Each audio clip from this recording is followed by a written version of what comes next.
Hey guys, and welcome to The Dating Game with me, Troy Francis. We are here to discuss all things dating and relationships and sex and the modern dating marketplace and all of that good stuff. So I couldn't resist coming in today to do a reaction because there was a very significant broadcast on last night, which was basically Fresh and Fit interviewing Mystery, also known as Eric von Markovic, and his wingman, Rob Baxter. Now, you guys, if you're into the history of game or pickup or the dating sort of scene in general, will be aware of Mystery, really one of the formative founding members, really the founding personality, really, in the entire way that this stuff is taught in modern times. Okay, he really is. He first came to prominence in the book The Game by Neil Strauss, which came out, I think, 2005.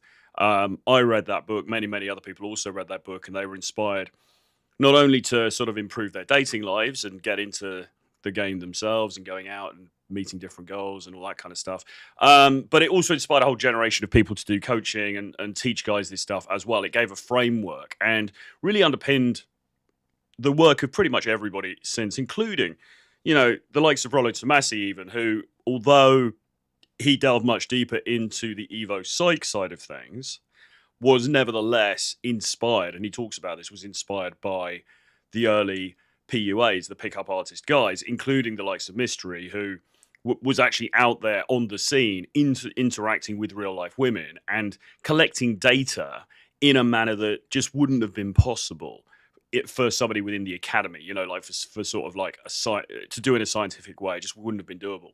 Anyway, Fresh and Fit basically got them on. So what I want to do is start to get into this now. We're going to sort of go through the episode. Now, I'll be totally transparent. I haven't actually seen this yet because it was on last night, and I was their cartoon avatar things here are so good, aren't they? They look so great. I was asleep when this was on, so I didn't get to watch this yet, so I'll be watching this with you guys. Now, I was peripherally involved with this in a way because I actually know who you're going to meet here when we get into the episode is, as I say, Mystery, but also his wingman, Rob Baxter. Now, I do know Rob, who's a bloke from London. I've known him for a number of years, okay? And I had been talking with Rob for some time about how, because Myron had said to me many times that he wanted to get Mystery on the show. And I've been talking to Rob about how, you guys need to get on Fresh and Fit. It's going to be amazing. It's going to be great for your publicity because they do like boot camps and things still. Mystery's still out there teaching.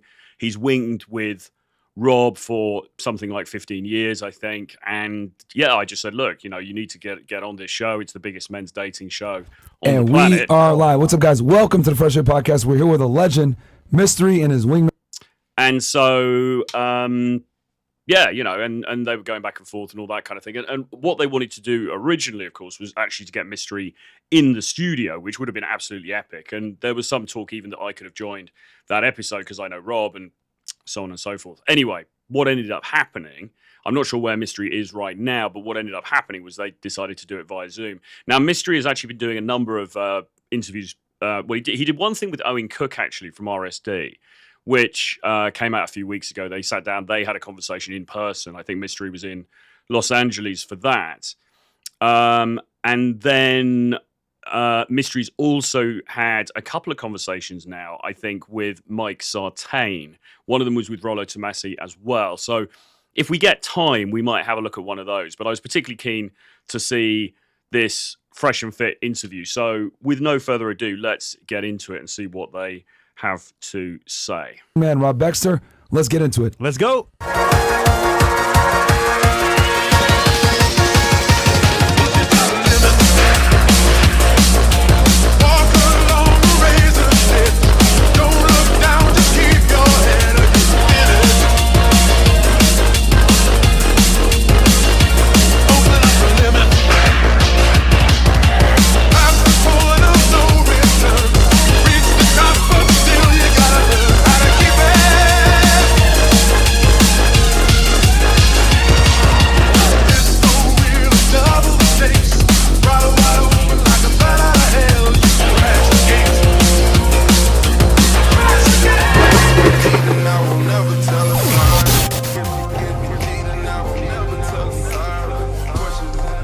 All right, what's up, guys? Welcome to the Fresh Air Podcast, man. We're back. We have a legend in the house. We're here with Mystery and his wingman, Rob Baxter.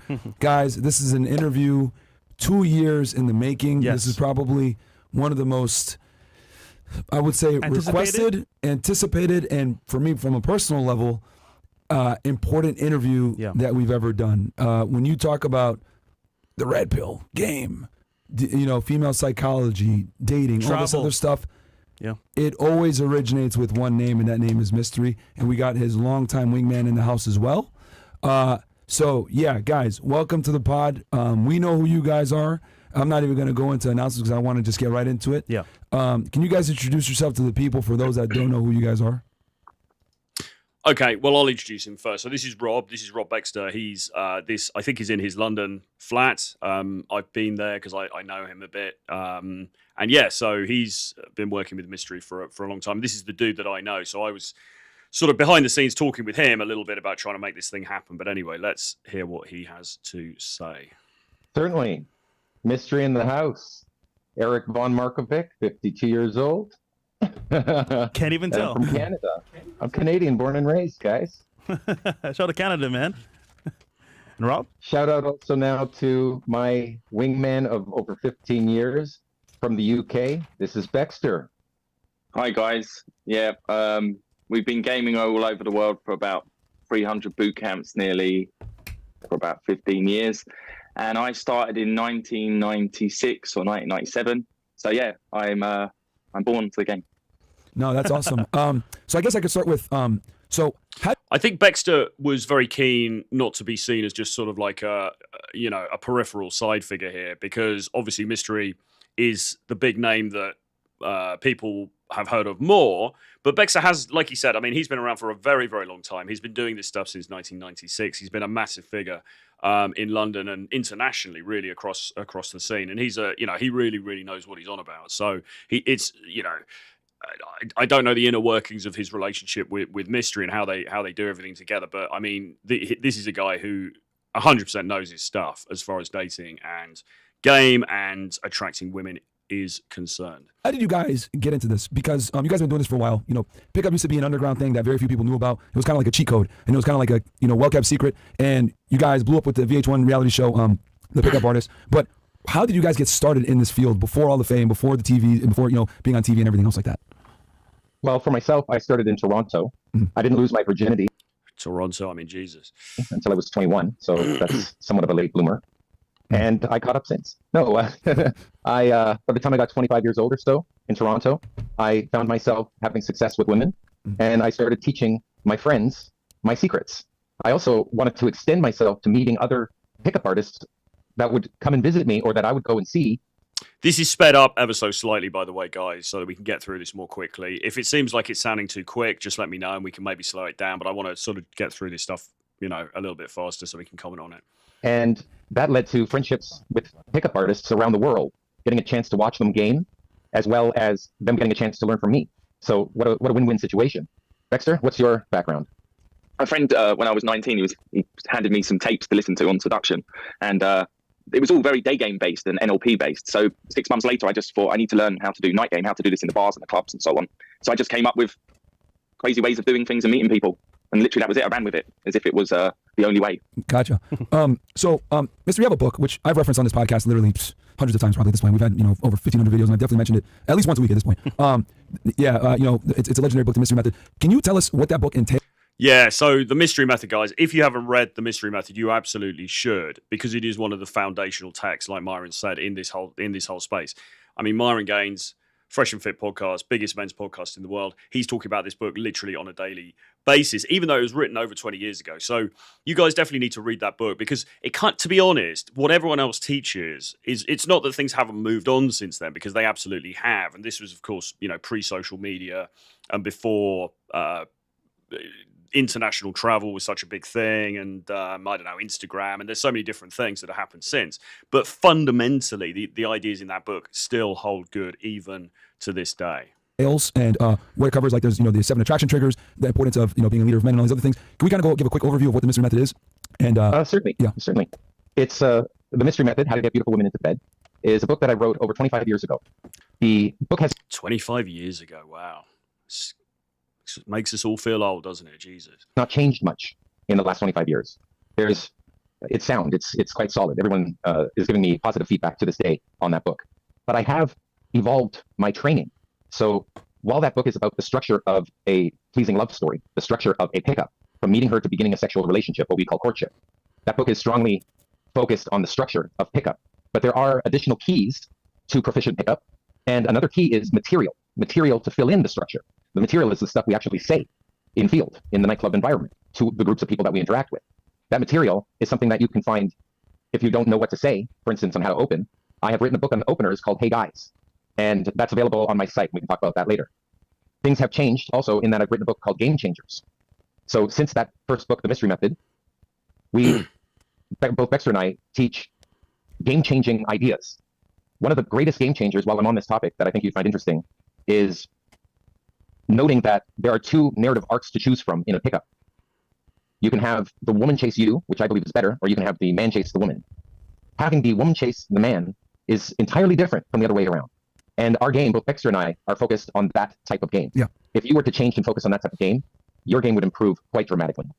Right. Okay. So, already a very fundamental thing that he said there. It's better to get her to chase you than for you to chase her. Okay. Now, most guys are probably out there thinking, well, how the hell do I do that? I can't even get a text back, let alone getting a girl to chase me. But this is really the fundamentals of what, his work is all about. So let's hear what he has to say. That's one difference in the new stuff we teach. That's good. So in the book, you mentioned, and we could go into like the different, opening a set, what that means, obviously stacking material, having cool stories, etc. Can we talk about what the attraction triggers are? If I'm not mistaken, I believe there were 7. Well, I teach a top 5. Okay. I'm sure there are many. There are maybe 30 of them. Yeah. We can go into minutia, but the top 5 to me are. So I actually talked about this. I did a video about this the other day. What I think is called "What Makes a Woman Choose to Have Sex with a Guy," and I talked about these attraction triggers that he's going to go into here because these absolutely still hold good even to this day. Number 1 is pre-selection. Yeah, okay. You can save the step of having to get to know, or rather, a woman can save the step of having to get to know you if she sees that you are attractive to other women. If they see you with women, you have what we call pre-selection. And that is, in my opinion, 80% of attraction. Now, there are additional attraction switches. There's leader of men, protector of loved ones, having a willingness to emote, and showing that you're a successful risk taker. Those are the top 5. Successful risk taker. Okay, so leader of men. Okay, so how you're perceived by the other guys around you. Are you a leader? Are you a follower? Are you a sheep? Are you, the shepherd? A willingness to emote. Okay, so a lot of guys, they can be very monotone. They can very, very dull. Their delivery is very flat. Okay, are you able to sort of create emotion in her? All right. Pre-selection. He talks about pre-selection, which is basically that you've been selected by other women. So that can either be, doing the Michael Sartain type game of turning up to the nightclub with 15 women, and that gives this sense of pre-selection. Or it could just be, your Instagram, maybe there's pictures of you with different women on your Instagram, or better still, it's subtly implied just through the way that you come across and the way that you carry yourself, okay? Because she's going to be able to tell by your vibe if you are somebody who, the likelihood is you have had experience with other women or not, okay? And in my view, subtlety is always best, but obviously people differ on this. In my book. Literally. Guys, in the chat, get your pens and papers out because we're going to be talking about a bunch of stuff like this. So risk taker, leader of men, protector. Protector of loved ones. If she becomes a valued member of your social circle, she too will be protected by you and your social circle. That's quite powerful. Becoming friends with Will Smith and having his resources available widens and improves your chances of survival. Yeah, so that's an important point because people, there's this division between, you're either the provisioning beta male cuck or you're the success, or you're the sexy kind of lover boy kind of Chad that she just wants to have sex with, all right? But there is a sort of sweet spot in between, and that is the implication, as he says, that if it does become something more serious, then she can sense that you are the kind of guy who is going to look out for her, who's going to protect her, who's going to provision for her. And that's important in life. Yep. So risk taker, protector, pre-selection, leader of men, and then what was the last one again? A willingness to emote. Oh, successful risk taker is the last one. Successful. So I talked about this in my video, but yeah, it's one thing to be a risk taker, but if you're a risk taker and you're a loser, then that's not going to be very sexy. But if you're a risk taker and you're successful, then that is incredibly attractive. Okay. Can you explain what willingness to emote is? To show a rich range of emotion. Okay. Not to just monotone it and be. Exactly. That's what I just said, right? Too many guys, they're just fucking monotone. They're boring. It's all on one level. There's no emotion brought into it. There's no drama. There's no sense of chaos. There's no sense of what's going to happen next. It's all just very much on the level, okay? And that is no good. That's not sparking any emotion in the woman. It's not going to get any knickers wet, let's say. Too cool for school. Or make you smile and it never goes away. So they can't trust your expressions. Gotcha. You want to show a rich range of expression and emotion in your storytelling. Gotcha. It's much more captivating. Now, real fast. So you mentioned, being a risk taker, protective of women's pre-selection, leader of men, willingness to emote, which, you can say that's like charisma, charm, being animated, being someone that's able to convey a story in an interesting manner. Now, when you, in your book, you talk about approaching sets, which a set is like, multiple women for the audience that might be wondering. Multiple women, maybe there's even some guys in there. And what you're doing is you're coming in, introducing yourself, and you're telling stories that demonstrate these 5 attraction triggers that you just mentioned. And you're kind of like humble bragging about it, and people can come to that logical conclusion that you exhibit these traits through the story. But then there were other things you mentioned as well, like pulling them to another venue. Can you kind of go through that process real quick, as like from opening a set all the way to closing the deal? By the way, somebody in the chat, VKT, says Baxter looks no older than 30. I mean, really, if he started in 96, he must be at least 42 to 44 years old. I think Baxter's age is a closely guarded secret. I'm not exactly sure how old he is. I don't know if he's as old as me. I don't know if he's older than me. I don't know if he's younger than me. But he's certainly been around for a very long time. I mean, by the way, it's probably worth saying that I started doing this stuff. I mean, I've been doing this stuff in a sort of untrained manner, actually, really for as long as Baxter, because I was certainly, going around the nightclubs and, meeting women and all of that in 96 and even before then. But when you look at it from, when did I actually sort of learn some structure around this stuff? It was more like around 2005 when this book came out by this gentleman here, because that was when in popular culture, right? Because The Game by Neil Strauss, which is how this guy first became famous, that blew up and it was a mainstream thing.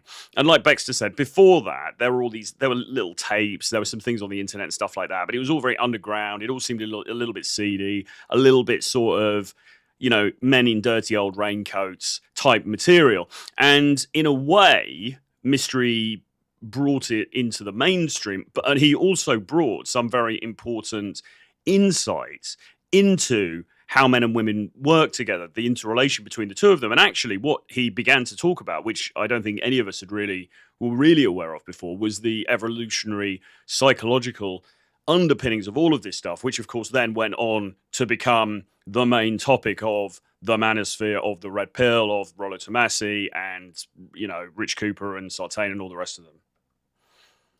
Oh, if you'd like, that's a set of phases that fill the timeline of your pickup. Let's zoom in. Let's discuss the phases. Before we get to the 9 linear phases in a successful courtship, let's talk about the 3 main stages. Okay. You see, there's a beginning, middle, and ending phase to each of the 3 stages. That's why there are 9. Otherwise, there's only 3 main stages. And I think we can all agree that the stages have to happen in order. First, the first stage is attraction. We have to have traction before the second stage, which is comfort. Building comfort with someone with no attraction leads to let's just be friends. Yep. So we want attraction first. But now you can't jump over comfort and compromise your comfort and go straight to the third phase, or stage rather, which is seduction. You must go in order. Attraction, then comfort, then seduction. The idea behind this is scientific in nature. It's backwards rationalized from that which worked. It's logical to trigger attraction first, mutual attraction, so you can demonstrate that you're attracted to her as well, and then move on to comfort, building a growing comfort, familiarity, intimacy, at the very least, connection, which is really the core of comfort, is building connection, removal of lack of discomfort, removing discomfort. That's what comfort's about. And the interesting thing is, if you have attraction and comfort, quite likely by then, she'll seduce you. Women are better seducers than men, generally, at least better than me. So I like mutual seduction, or I would like to be seduced. You have attraction and comfort, you'll get to seduction. Now, what we've done... So, this is all making a lot of sense, and obviously broadly, who am I to disagree? I agree with what he's saying. However, what I would say is that I think that comfort, most guys need to lean into attraction more, okay? Most guys are pretty good on the sort of the comfort side of things, right? Being a nice guy, being somebody who seems dependable and reliable and loyal, and he's not a serial killer, basically, and, he's not a threat or anything like that. Like, most guys are pretty solid on that. What they're lacking is the attraction side, okay? So the first bit that he's talking about, the attraction, is 100% key. Now, the comfort, in my view, is often usually just implied by your demeanor, okay? So you're being the kind of flirtatious, fun, sexualized guy. you don't have to, in my view, then go into this huge long section called comfort in order to get her to be comfortable being physical with you, because really she ought to be able to just tell by your demeanor that you're the kind of guy that she can trust. And I think you can kind of do both of them at the same time. Now, Mystery used to have this, I don't know if he's going to refer to it on this, but he used to have this maxim that it would take on average 7 hours of one-on-one time with a woman before she would be willing to be intimate with you. Now, obviously, we know that that's not true, because people hook up and they hook up within 10 minutes or within 15 minutes or within an hour of meeting, right? You know, particularly in places like Miami or Vegas or whatever. So clearly that's not true. This whole thing can be massively truncated. However, the fundamental stages that he's delineating here do hold good. The only question is how much you need of each one. And I would say you need attraction. That's the key thing, and that's the key thing that most dudes are missing. What I've done is I've taken these 3 main stages, which you cannot all do at once. You can't open in seduction, or you can try. But if you got to know, how many no's do you have to get until you start learning that it's actually almost offensive to open in seduction? Mm. So let's now zoom into the first 3 phases, which is the beginning, middle, and ending of the attraction stage. Mm-hmm. The first is A1, the second is A2, the third is A3. I've just named them so we can talk about them. So we can then, once we learn the objectives of each of these phases, we can take material, these are the gambits, the words we say, the material we use to convey our personality, and we bolt them into the proper phases. So A1, the objective is simply to open, to initiate a conversation with a group of people you haven't met before. Now, 2/3 of all approach scenarios are the 3 set, are a group of 3 people, guys or girls. That's a mixed set. That counts as a 3 set. So you're gonna have to work groups. So focus, instead of trying to pick up a girl all by her onesie, and you never meet her friends, she never meets your friends, which is quite, odd. It feels uncomfortable, almost damn near creepy. Mm-hmm. Meeting her friends, and then her friends meeting your friends, and you're getting to know each other that way. That's much more, it gives more potential to a love story, in my opinion. Gotcha. Well, he says that, but this is why there was then the whole evolution of what's now called day game, right? Which is what was going out and meeting girls in the day, because what he's describing is basically, he's saying the most common set is a 3 set, so you're going to have to deal with at least a minimum of 3 people, okay? And the method that he espouses is very much a social method, which is that you go in, you become the not the life and soul of the party, but you kind of entertain the group, and there's one girl in particular that you want to get to know, but in the meantime, you're there and you're sort of you're being larger than life, and you're being that character who can captivate an audience. Fair enough, that's great. But there are some guys who are fundamentally just, they would find that idea very intimidating. It's just not their kind of thing. I've certainly done it. I've had I started off entirely doing what you might call nighttime game. Okay, so I was just in the nightclubs the whole time, and I was talking to groups and all that kind of stuff. Is it my preferred method to meet people? Not really, no. I actually prefer, contrary to what he's saying, I actually prefer meeting somebody one-on-one, whether that's in a coffee shop or whether it's in the airport lounge, or whether it's in, the museum or the gallery or the store or whatever it is. I actually prefer a one-on-one conversation because, firstly, it's somewhat easier because you don't have to deal with a lot of the crap that comes in the, in the nighttime sector, and secondly, you're able to have a much more intimate one-on-one conversation with her off the bat. Okay, so he's kind of, he's saying it sort of seems more authentic to meet her with her group of friends. That's one framing through which you can look at it. Another framing is, well, yes, but that's a bit of a pain in the arse, and why make things more difficult than they need to be? Yeah. Following A1, opening the set using the material of openers, and I've written a book, Hey Guys, it's a book of openers, 60 plus openers, more than enough for to handle myriad of approach scenarios. Once we've done A1, we've opened successfully, 15 to 30 seconds in is all it takes, we move forward to A2, which is the core of attraction, where I'm going to demonstrate higher value, DHV, demonstrate higher value to her, and draw out of her IOIs. Yeah, okay, so this is bang on, right? So basically, when you think about dating in any context, right, it's fundamentally a value exchange, okay? So you've seen the woman, you think that she is attractive. There is something about her that you want to get to know her, okay? It may well be because of her physical beauty, her appearance. It could be something else, her style, the way she presents herself. But whatever it is, you feel some attraction to her, okay? So she already has intrinsic value for you. So you then approach her, but guess what? It has to be a two-way street. She's not just going to open herself up to somebody who is offering her no value in return, in the same way that nobody else will, right? If you are the CEO of a multi-billion-dollar company, you're not just going to take a meeting with some random person off the street who's offering you no value for no reason. And people they email like, hey, do you want to meet for a coffee? It's like, well, what am I going to get out of this? Okay. And this is exactly the same thing in the dating sphere as well. In her mind, not consciously, but, she's evaluating you. Okay, so what value is this guy bringing? Now, the value might be the way you look. It might be height, and I know WTF or whatever this guy's called is banging on about Mystery's height in the chat. It could be to do with that. It could be to do with your six-pack, but equally, it could be to do with, your confidence, your demeanor, the way that you come across, your riz, etc., etc. But there needs to be some sort of value exchange. So what he's talking about, he's already identified the key attraction triggers, which are those things, leader of men, protector of loved ones, successful risk taker, etc., etc. So you go in and you tell stories. Basically, you initiate conversation that highlights those aspects of you. She thinks, shit, this guy's got some value. And then what he talks about is eliciting IOIs. So you start to encourage her then to show interest in you back. And her meaning the woman of interest within that group. Mm-hmm. Once I have 2 or 3 indicators of interest, that's, a pattern is forming that she's demonstrating interest in me. I will then slow it down and say, is there more to you than meets the eye? And get her to qualify me. Now, that one gambit, is there more to you than meets the eye? It's just one example of a gambit. There are many qualifiers, but that's one example of a... All right, so, and this is a bit that guys will often miss out, okay? So, is there more to you than meets the eye?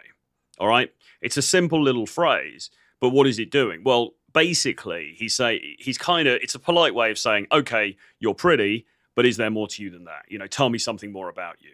And in doing that, what he's doing is positioning himself as the selector rather than the guy who is hoping to be selected, okay? So he's evaluating her, okay? And this is what we always tell guys when we train them in real life situations. You've got to flip the script and become the evaluator of her. It's not just this thing of like, oh, here's this really beautiful girl. I'm going to kind of audition for the honor of spending time with her. I pray that she likes me, okay? It needs to be more like, I'm a high value guy. Okay. Yes, she's physically attractive. Yes, I find her interesting. Yes, I'd like to get to know her, but I want to find out, is she actually somebody that's worthy of me spending my time with? Okay. And so he's subtly doing that by putting that little question in there. Qualifier. That qualifying is so important, by the way, that it is a phase, not just a gambit, not just a game piece. But if you run 4 or 5 gambits that are qualifier gambits in the 3rd phase of A3, you will complete the objective of the phase, which is to allow her to feel like you're attracted to her. It's the mirror opposite of A2. In A2, you're DHVing and she's IOIing, giving indicators of interest for you showing value. And in A3, the opposite is happening. You're getting her to DHV you so that you can then perhaps positively misinterpret everything as awesome and IOI her for having done so. Make sense? Yes, you're a really good leader. 3 phases of pickup, and that completes attraction. Once you've done that, once you've finished qualifying her for 8 to 12 minutes on average, you will move into a lock-in position, a sit-down position, grab yourself a seat with her and her friends if necessary, if not isolating her from her friends, 10 minutes in with permission from the peer group, and then you're in comfort. And that's the first phase of comfort is C1. And you're onto the comfort and leading off to seduction over time. There's more to it, but we can definitely have zoomed into the first part, which is pickup. A1, A2, A3, move to C1. Every set. A1, A2, A3, move to C1. A1, open, false time constraint. A2, DHV, neg. Prime her to want to qualify herself. Then A3, qualify her. Move the set. Then C1, start building comfort with comfort building gambits. Okay, so put it like this. When we talk about, when we teach day game specifically, we actually do follow this kind of model, which is basically to, in the opening section, okay, you go up to her, maybe you pay her a compliment, you say, you look nice, I wanted to come and say hello. You don't look like you're from here. You look like maybe you are from Brazil. Oh, you're from Colombia. Oh, that's interesting. I actually went to Colombia recently, and I'll tell you this amazing story about this time that I was in Colombia, and I did this really cool thing, which, by the way, demonstrates one of those higher value tells that he's talked about. So leader of men or protector of loved ones or being a risk taker or whatever it is. So, you drop in that story. Now, hopefully then, you are eliciting what he's calling IOIs, indicators of interest. So maybe her eyes widen, maybe she smiles, maybe she asks you a question, which indicates she's, at least somewhat invested in this conversation. Okay. Then at that point, you can start to slow the conversation down and go into what he would call comfort, which is more basically being less flirty, less playery, less performative, and being a little bit more just, hey, yeah, well, actually, this is me. This is, I'm here because, I have a business here and I come here frequently for work. What about you? Oh, you're studying art. That's really interesting. Tell me a bit more about that, blah, blah, blah. And then you would go for the telephone number. Now, the day game, the way of doing it in day game is slightly different to the way you might do it in night game, depending on your objectives in that particular night game session. But yes, the basic structure of, okay, showing her some value, getting her to buy in. Then when you know that she's bought in, sort of slowing it down a bit, taking the tempo down, going more into that comfort phase is absolutely bang on. I would still argue, though, that you need to focus, probably the majority of people who watch this, you are going to need to focus much more on the attraction side of it than you are on the comfort side of it. Because the comfort side of it, for most fairly wussy Western guys, the comfort side of it is sort of locked in already, okay? What we need to be focusing on is the bad boy, the mysterious lover, attraction side of it, okay? If you do that successfully enough times, you will master the game. Gotcha. Yeah, there you go, guys. And now you see why he's a legend. And everyone that you know that's in the space that's helping guys with getting women typically is following that structure to some degree. This is like... Yeah, he's right. They pretty much are. The main rubric that a lot of people built their game off of. So just to recap, attraction, comfort, seduction are the three big components. And then within attraction, you break it down to three other levels. You got A1, which is opening the set, approaching them, saying hello with your opener, whatever it may be, which mine used to be, hey, you're almost excusing me, haha, right? Break it with kind of a funny situation, like a funny pickup line, right? And then you demonstrate your value, brag, not necessarily brag about yourself, but do it through, telling stories or whatever. And then she shows indicators of interest. I know there was a bunch that you put in your book, touching her hair, if I'm not mistaken, you call that preening, scratching her arm like this, looking up at you. There was some other IYs you had mentioned in the book. And when she shows this, then you qualify her, and then you try to move the set, get her to follow you, and then... So...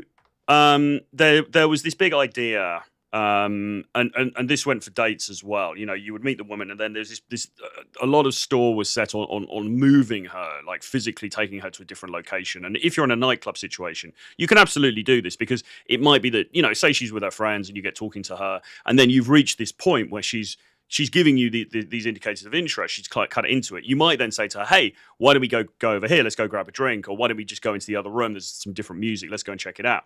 Okay. And then you're sort of physically moving her to a different place. And you can do that in order, firstly, to have a little bit more privacy with her. But secondly, because, well, it breaks up. It makes her feel like she's known you for longer. It shows leadership in the sense that you are making the decisions. You are the one leading her. And it also, even in those nascent stages, starts to give her a more exciting, interesting experience with you that she's going to associate with you when she thinks back on this. Have that one-on-one conversation to build comfort. So that's kind of a summary of what he was just saying, guys. And so, what did you say? Oh, I had a question, actually, Mr. If you don't mind. So when it comes to game and meeting women, obviously your friends are going to be around you. Well, select friends. How do you choose a good wingman to be your partner? Like Rob, for example. Well, Rob has come from a long distance. He's come from heaven. Jesus Christ. So let's just address a couple of the points in the chat at this point. So sorry, I can't even see your name, man. I think it's VKT says, by the way, Mystery is 1.96 centimeters tall. This all game, blah, blah, doesn't really work with short guys unless you have outstanding personality and charisma and or a thick wallet, which helps. Well, I mean, yeah, the conversation about this goes back and forth. I mean, there are plenty of nerdy tall guys who are not getting any action out there, believe me. And there are plenty of, medium to short guys who are, having a fantastic time of it. So it doesn't correlate quite so precisely. The degree to which Mystery's success in this arena, which by the way, I don't personally, I don't personally know his numbers or anything really about that, but let's assume that he's had some great success with this stuff. How much of that is attributable to his height versus his structured game, his riz, whatever you want to call it? I would, if I was going to put money on it, I would say more of it is going to be based on the way that he conducts these conversations and his social acuity and his understanding of the underlying dynamics of this stuff. Because look, you could be a nerdy bloke from Canada who's 1.96 centimeters tall, and you could strike out every fucking time. You really, really could. Okay, I mean, he's a decent looking bloke as well. Plus, he's got his magic trick skills, which is, like another thing. I personally, I'm not into doing magic tricks in clubs. I think that's a little bit, outside of my zone of genius. But, he's got some other stuff going for him for sure. But, you know, if so, gun to my head, I would say I think that the reason that he's been successful is because of his social acuity and his understanding of knowing how to do this stuff, okay? Because there's plenty of good-looking guys, there's plenty of rich guys, there's plenty of tall guys, there's plenty of jack guys who have those qualities that we all think that women want, and they are still standing there at the starting line, while other people who have lesser qualities are at the finish line because they understand the fundamental dynamics, okay? And if you don't believe that, then really you don't believe in that there's a concept of game. You don't believe that any of this stuff really works. You think it's all predicated on looks, height, or money, okay? And some people do hold that belief. But then if that's you, then this isn't the channel for you, because what this is about is no, all of those things are important. And listen, you know, if you can wear some shoes that make you look a bit taller or whatever, then do that for sure. If you could do anything to improve your looks, do that, absolutely, 100%. But in the end, what you really need is to create emotion in the girl, and that's what he's talking about here.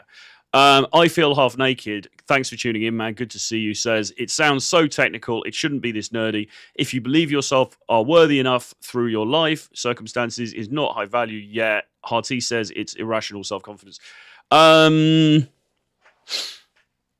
Yeah, I mean, a complaint I would have with him is it does all sound very, very complicated, especially when he starts, you know, talking about A1, A2, A3 and all that.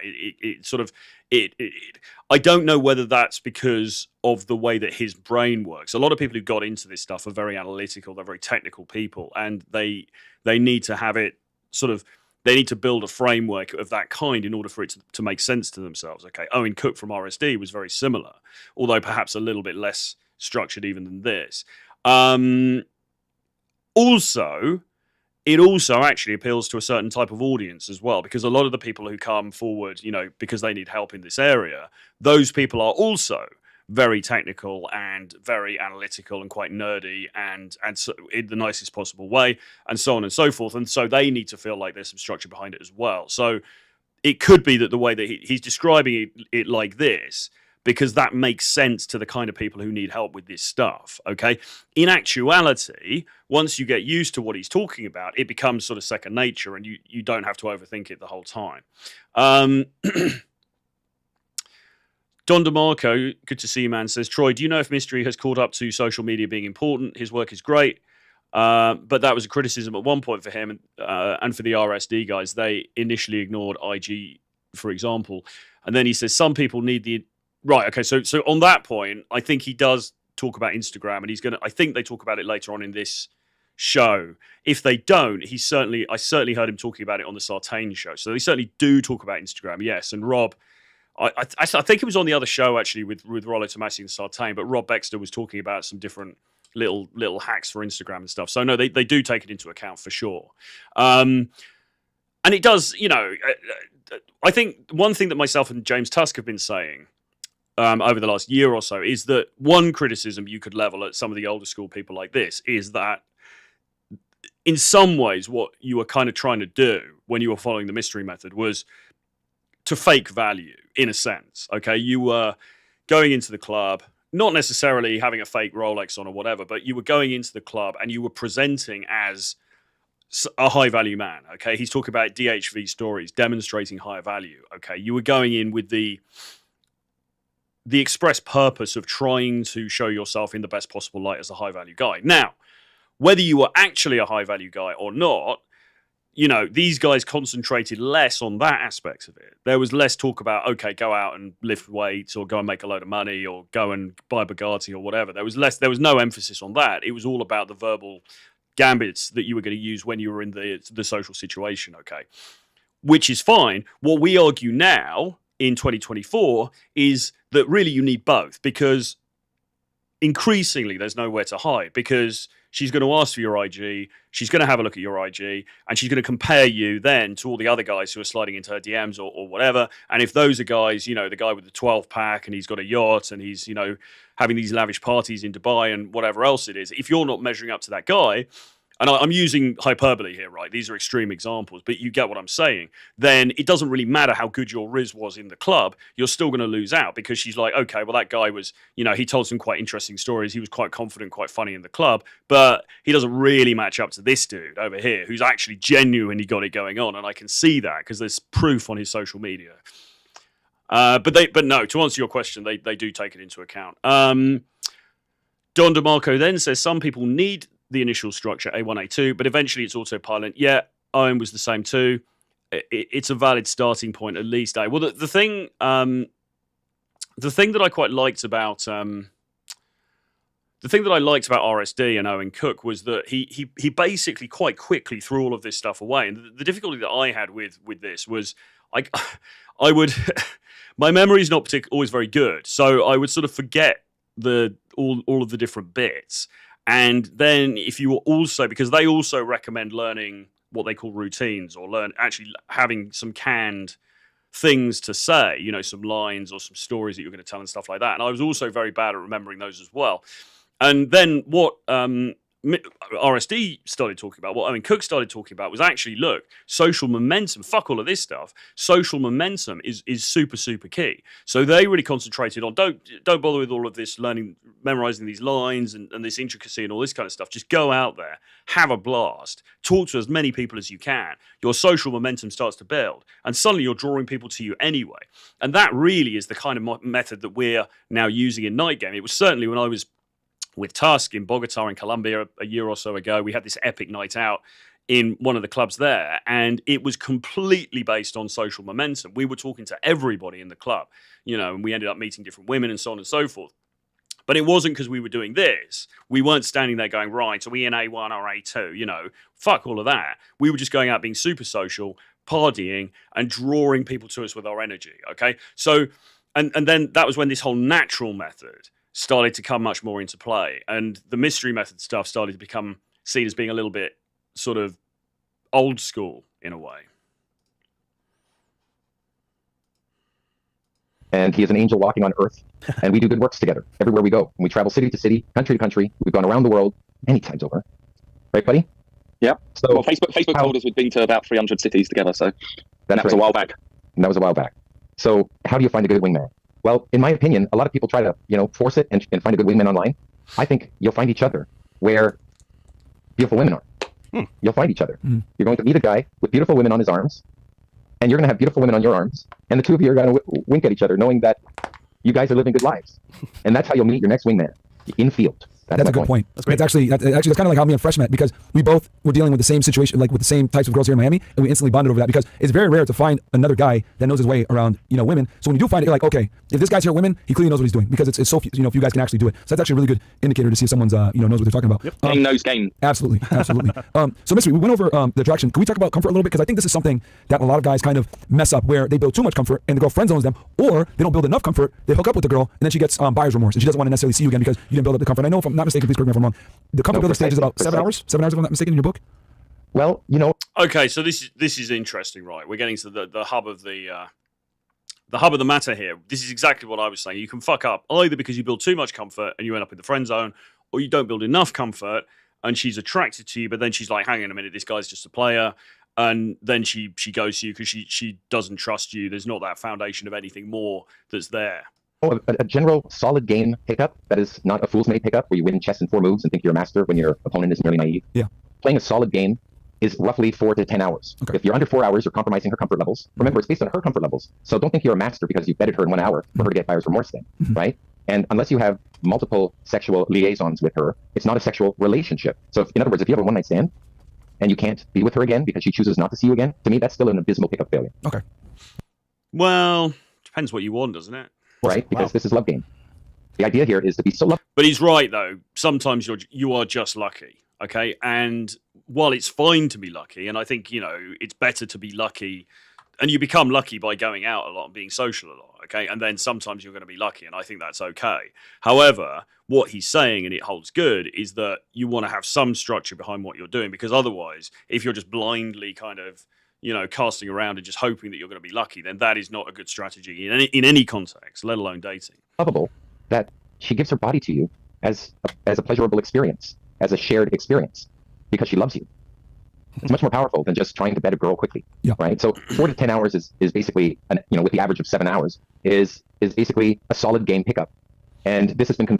And he's probably right, actually. I mean, look, I know I pushed back on this slightly before, but if you think about a more conventional dating scenario, often you guys are going to go on maybe at least one, probably more frequently at least 2 dates, sometimes even 3 dates before you guys are going to get intimate. Okay, and so that's absolutely fine. It probably is actually about 7 hours from meeting to intimacy on average. But it is very much on average. Okay, that's not to say that things can't happen more quickly. And I would also argue that not only can things happen more quickly, but contrary to what he's saying, they can also lead on and bear greater fruit than he's implying. I don't think just because every woman that you sleep with and it's been, it's within an hour or 2 hours, you're never going to see her again because it was just this random one-off. Sometimes, for whatever reason, you just generate this great sort of chemistry with somebody. It's just very present, and there's no reason why that shouldn't then go on to become something more. Confirmed by dozens upon dozens of but you shouldn't rely on it. So if you hit the 7-hour rule, if you follow that, you shouldn't compromise her comfort too much. Also, don't go too long. If you go past 10 hours, you're accumulating by the minute like a lawyer would. If you go past 10 hours, then you can fall into the let's just be friend zone. Gotcha. Exactly. So 7 hours is a good general rule. If you're only 2 hours in, don't sexualize it that much yet. You may be in the wrong location anyway. And that brings up comfort. C1, the beginning of comfort. C2, the middle. And C3, the ending. C1 is a part of the attraction location, the C1 location. It is the smoking section where it is quiet, where you can have a chat. It is at your table, not on the dance floor, not by the bar, maybe at the bar even. You can sit down and get intimate with the person, but really at your table, you can get intimate with the person if you're there. If you don't have a table and you want to sit at a table, I can tell you how to do that too. Remind me in a moment. Okay. C2 is a separate location from the C1 location. C1 location is the comfort location built into the attraction location. It's just so you can build enough comfort to affect a bounce or a time bridge, that is getting her number or contact information and a reason to see each other again. There are two sides to a time bridge. You don't just get a number, you get a number and a reason to see each other again. And then you bridge over the time apart so you can continue gaming with her, right? C1, you just have to build enough comfort to get to C2. C2 is its own comfort building location, like for instance, Mel's Diner on Sunset Boulevard. The neat thing about that place was that it was right underneath Project Hollywood where we lived. And you've perhaps heard about Project Hollywood in Book the Game by my good friend Neil Strauss. Yep. Think how logical that is when we then bounce to C3, which is my living room. So we would just have to walk up the road from our comfort building eatery to get to C3. Yeah, so logistics is important here, and that's kind of what he's talking about, which is where you guys go. So you're in the club environment. You go somewhere more private within the club environment. Then maybe you go to a second location. So you're like, hey, let's grab drinks. I know this cool place. You go there, and then after that, then the third location is a more intimate space, which is your apartment, your hotel, whatever it is. Okay. But logistics are important here because if that location is 25 miles away and you have to get an Uber and it's going to take you 45 minutes to get across town or whatever, then there's the danger of killing the vibe. So you need to think about geographically where you are when you're doing this stuff, and ideally you want it to be nearer to where you live than not.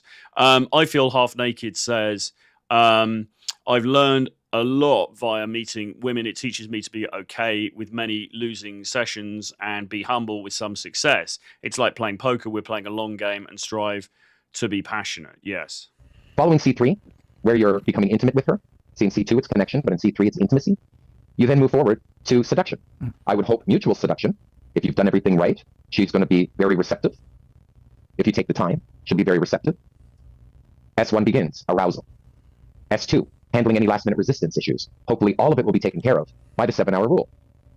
It's based on her comfort levels, not yours. The phases are hers, not yours. When you're in A1, she's in A1. When you're in A2, she's in A2, etc. And the last phase is S3, which is, what is that? We know what that is. Exactly. Yeah. Which is, what about S2? What about S2? It's beginning a sexual relationship, S3. What was S2? Because I know S1 is arousal. What was S2? S2 is LMR, handling last-minute resistance. Dealing with LMR. Yeah, it's actually, in many ways, maybe it has to be reviewed again, LMR, because you shouldn't be getting LMR. The only reason why you get LMR is because she has some discomfort, and usually it has to do with not knowing you well enough. Yeah. So one of the greatest game plans you can have is instead of working a set, we call it working a set, and then isolating your woman of interest and just sitting with her for 5 hours, I would rather move the set, move the girl and the set to many different locations to create more memories. Yes. Okay, so I suppose the question now, just on a technical point, is when you're doing this, because he still seems to be describing this in the context of a night out. So you go out in Los Angeles, or you go out in Miami, or you go out in London, and you're doing all of this within one night. I would argue, well, when you get to my age, you don't want to be doing that shit, man. So I would argue that probably you're going to be doing this.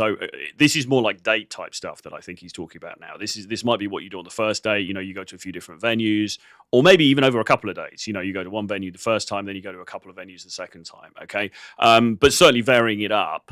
And by the way, another thing that can happen is, you know, even if maybe you meet her and you go on that first date, and she is not inclined to be intimate on the first date, because many women aren't for various different reasons. That's fine, but she may propose meeting you again the next day. That certainly happened to me. You know, you do 2 days on the bounce, and then you go somewhere different. You have a different experience, and then suddenly it kind of just creates this thing where it feels like you guys have known each other for longer. It's very powerful. Dr. Silk is in the house. Mr. Silk, hello sir, good to see you. Hello guys. In order, as a rule, to be really successful with women, you have to be able to create safety and trust with her before she's ready to move on and do something with you, assuming that you have to trade connection with women before they will be open for relationships, whether it's short-term or long-term. Yes, I don't disagree, but as I say, I think you can create that. I think you can create the comfort pretty quickly. I don't think it takes hours and hours of, you know, deep soul revelation to create comfort. I think most guys, I think with a lot of guys, that too much comfort is implied actually, and it's almost like as I said, we need to dial up the other side of it. I Feel Half Naked says you don't need comfort to sleep with a woman if the woman is DTF and she travels to your country for a few days. Yes, that's true. Although he might call that fool's gold. He might call that, you know, the luck of the draw. But I agree. A guy just has to scream for that sex window. Yes. Silk Method, Mystery has right in his order of seducing women, but the route to get there should be based on communication behavioral principles rather than scripted game or the instrumental language or interactions. Okay. Right? Like the smoking section, or upstairs to meet my friends, or let's go to the bar to grab my next drink. Let's go check out if the DJ is someone I know. Things to do in the club. But also you can say, we're going to the next venue. Yeah. Esther will be there. Come join. So another memory is formed. At the end of the night, she'll be in bed with you, wondering, do I really know this guy? And she'll be flooded with memories of interactions that have taken place. So when you meet a group of people, you're going to want to merge that group at some point into other groups, not only for social proof, but to create greater memories for everyone. Yeah, okay, so he is talking about the one night. Now, this may sound to you like, oh, that sounds amazing, and I can't wait to get out. I can't wait to be out all night in Miami, and I'm going to merge all these groups, and I'm going to create all these crazy memories, and I'm going to do all this stuff. Or you might be sitting there thinking, Jesus Christ, that sounds like hard work. I just want to go to bed and have a cup of Earl Grey and chill. Now, if the latter, then his specific way of doing it may well not be for you. I don't think it's for me anymore, to be honest. It used to be. I don't think it is now, okay? I would still use the basic structure that he's outlining here, but I would do it over a longer period of time. I wouldn't be trying to cram all of this stuff into one night, okay? And equally, look, I mean, another way of looking at this is that he does seem to be somewhat overplaying this, because look, I'm sure many of us have been in experiences where we've been in the club, we've met a woman who's attracted to us, we've maybe been to some different, like for example in Bogota, Colombia, you go to the club, there's like 15 different rooms. So you can go to these different rooms together. You can go to the smoking area. You can go to the reggaeton room. You can go to the house room. You can go to the outside terrace, whatever, right? So there's some different memories created in the club. But then ultimately you guys leave and you go home together from the club. You don't have to, the way he talks about it and the way RSD used to talk about it was like, hey, yeah, then we'd go to the diner and we'd all hang out at the diner and all that. And I mean, it's tiring. You're going to be fucking exhausted. And secondly, is it really necessary? I think if enough attraction's there, I don't think in most cases it's necessary. Now he would quibble and be like, well, yes, but then maybe the woman's not comfortable yet. I think you could accomplish a lot of what he's saying more quickly than he implies. All right.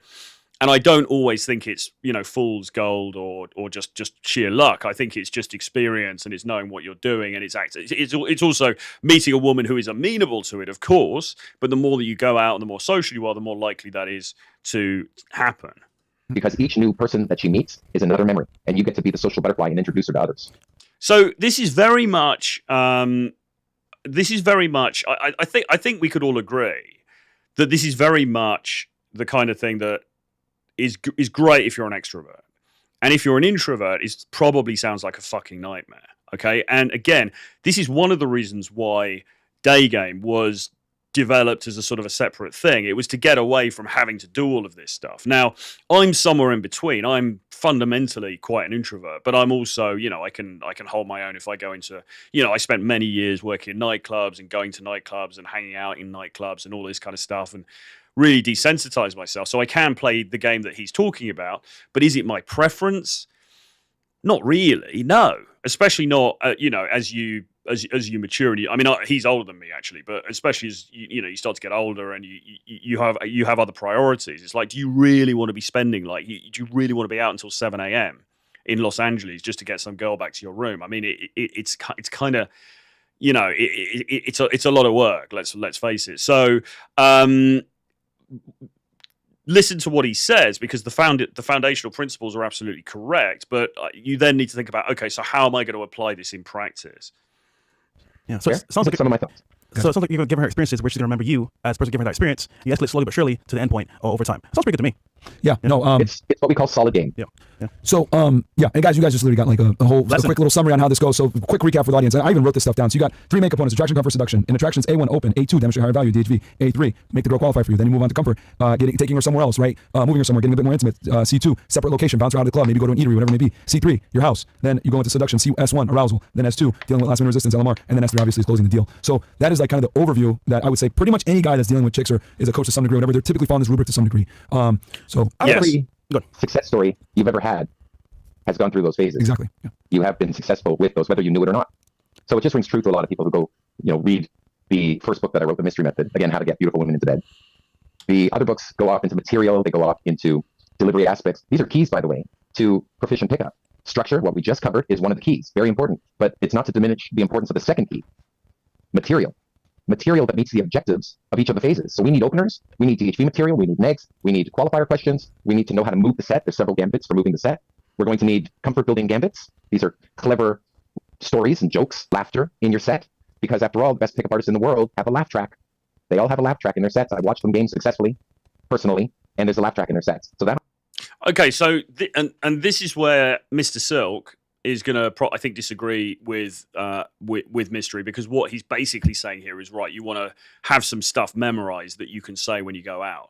And I'm very much on the fence about this, because for a start, like I said, my memory is not very good. So I can never remember anything too intricate anyway. In saying that, do you have to reinvent the wheel every time you go out and you're social? No, of course you don't. There's going to be certain stories, certain things you fall back on, certain things that you say. You're going to kind of fall back on those things for sure. But the idea of having to memorize reams and reams of material before you go to a nightclub seems somewhat unattractive to me, let's say. That might be a game changer for you. If you're not making them laugh, you might be doing something wrong, son. You may not be smiling on the open. You got to smile on the open. It increases the chance of success by a good 300%.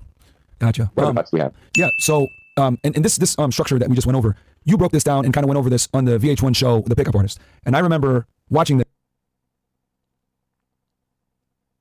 So Don DeMarco says, yeah, this is maybe when canned stories became a bit old. We've moved into more natural convos. Right, Troy's on it. You know what I mean.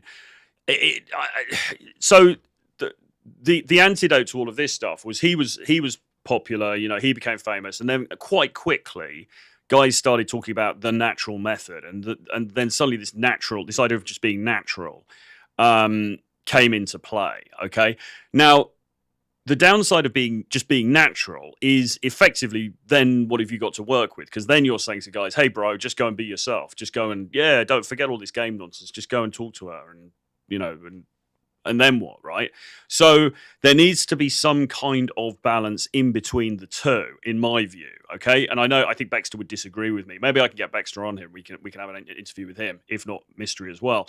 I know Baxter is a big fan of material, canned material. He's got reams and reams of, stories and lines and things to say and jokes and quips and all of the, negs, as they call them, and all of these different things. To me, it feels a bit inauthentic. It feels a little bit, I don't know. Maybe I'm just making excuses because I'm too lazy to learn that stuff. I don't know, but it feels like I think you want to strike a balance between the two, where some of the stuff that you're saying, yes, you probably have said before, and yes, it's been successful, and you know it's going to get a laugh and etc. But on the other hand, you're also just reacting to the new situation as you see it, and you're being. What I prefer, to be honest, is to have worked hard to have developed to some extent the gift of the gab, whereby you're able to hold a conversation and lead a conversation and be entertaining without having to memorize a load of stuff first. All right, that seems to me the greater victory. But then I suppose we're not here to win brownie points, are we? We're here to be, successful in the field. This in high school, taking notes, being like, this is revolutionary stuff. Reading the book, like, wow, right? Because this is stuff that no one talked about back then. Can you tell us about how that show came to be? What was it like being on TV, being on VH1? Because back then there was no internet like that, right? There wasn't social media. So if really the only way to be famous is like to be on TV and do what the main TV networks. What was that like? And what inspired you to do that show? Okay, so what I'm going to do now, I'm actually going to skip this part because they then start talking about Mystery being on the VH1 show, the pickup artist, and becoming famous and all this kind of stuff. And being completely honest, I'm slightly less interested in that. Like I'm more interested in what he's got to say about the game, if you like. So maybe we'll sort of skip that bit and then we'll get into. So it says here, cold approach is king. So let's have a look at this. Yeah. Dating and meeting women has changed significantly, right? The days of going out and cold approaching, people still do it, but there's a lot of, more and more people are meeting each other online. How would you say you've adapted your game and your structure to the new normal in which we live in a social media world? All right, so somebody asked this question before, so this is interesting. So how does his old structure, how does it apply? How does it sit with the current, social media world that we now all exist in? Well, I think that the social media world is largely an excuse to not getting to the party. You can come up with many excuses. He's right there. This is why you're not going to get dressed and go to the public gathering and interact with other people in real time, live. You can simply not get to the party. And I'll tell you, no one misses you. They're at the party. The hot women are at the party. I went to Hollywood. I'm in the UK right now. Right now, my children are sleeping upstairs. But 2 weeks ago, dad being single, I was in Hollywood with Dexter. And after the nightclubs, we go up into the Hollywood Hills to the Hollywood Hills parties. And you don't have to show up if you don't want. Those parties are happening with or without you. But I'm telling you, they're great parties. So you're going to want to play cold approach pickup if you're going to want to draw beautiful women into your life and not have to somehow try to convince yourself that pressing keys is going to lead to sexual adventure. So I would agree with that. Do you think cold approach is still the best methodology to acquire leads versus using dating apps or because I remember back in the 2000s, like if you had a dating app profile, people laughed at you, but nowadays it's extremely common or Instagram, whatever it may be. Do you think that cold approach is the king of getting leads and sources? Well, there are 5 levels of game. Mm-hmm. Have we talked about those before? Have you heard about the 5 levels of game? The first level is not opening girls by themselves. Mm-hmm. Opening a girl by themselves is level 0 game. It's bonus rounds. Mm-hmm. Level 1 game is opening a group of people. Level 2 game is allowing adjacent sets to create social proofs, so that it's what we call merging. You merge sets. That's level 2 game, where you can merge sets together and be a part of a crowd around you and entertaining 2 sets together and letting them mix and merge and mingle and occupy each other so you can isolate your selective interest. Mm-hmm. Level 3 game is allowing last night's successes to assist you in this night's successes. That is, bring people to the public gathering with you. Women you've met the night before or the week before. Invite them out. That's level 3 game. Level 4 game is letting last month's successes to assist you in this month's successes. That's bring them out to a barbecue 2 p.m. on a Sunday. And when that happens, you can only invite the people you've met over the last month and their friends. So you get a kick-ass party happen. That's... Again, all of this is great. If you're an extrovert and you naturally like to be around lots of people all the time, okay? If you're not, it sounds like a bit of a fucking nightmare, to be honest. So I think that this is somewhat personality driven. Now, you could make the argument, well, fuck it, man up and just do this stuff anyway, because that's what you have to do. But as I said before, I'll say it again, the whole reason that the whole reason that day game was the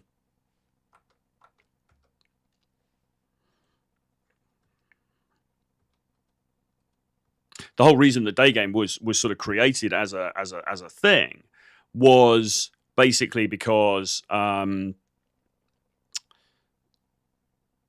it was to avoid having to deal with these kinds of things. It was to avoid having to deal with these kinds of party environments where there's loads of people around and you're doing all of this kind of stuff. Social circle game. And then level 5 game is something that I played on VH1, and that is hot game or celeb game, demonstrating higher value and uploading DHVs into people's heads prior to your arrival. And people do that now with Instagram. Mm-hmm. So there's a lot of room for play in all of that. That is all a part of cold approach pickup. So to say that that some guy looking at swiping pictures one by one, not seeing the face, designing the face that you want, and finding specifically within the database those who look as close to the image as possible. They don't do that. They have you swipe and offend you with girls that clearly are not your type, but the algorithm doesn't know your type, so you just go through. Which guy is going to fare better? The guy who practices his social skills in real world social gatherings, or the guy who's swiping, getting a bunch of first dates, only to abysmally fail by never getting a second date? Which skill set do you want to develop? I leave that up to those listening. Gotcha. We do actually call online dating apps -1 level of game. Doesn't mean you can't do it, but it's time consuming. And then we have a level 0 as well. Direct game, opening the 1 set. Gotcha. I think building those. Well, I mean, it's all very well for them to say this, but I think they are being. I mean, look, there are many different ways to skin a cat, okay? And ultimately, what is the end game here? What is the end game here? The end game is: are you going to be intimate with this person or not? Okay, and if you meet her on a dating app, I think that's fine. If you meet her, sorry,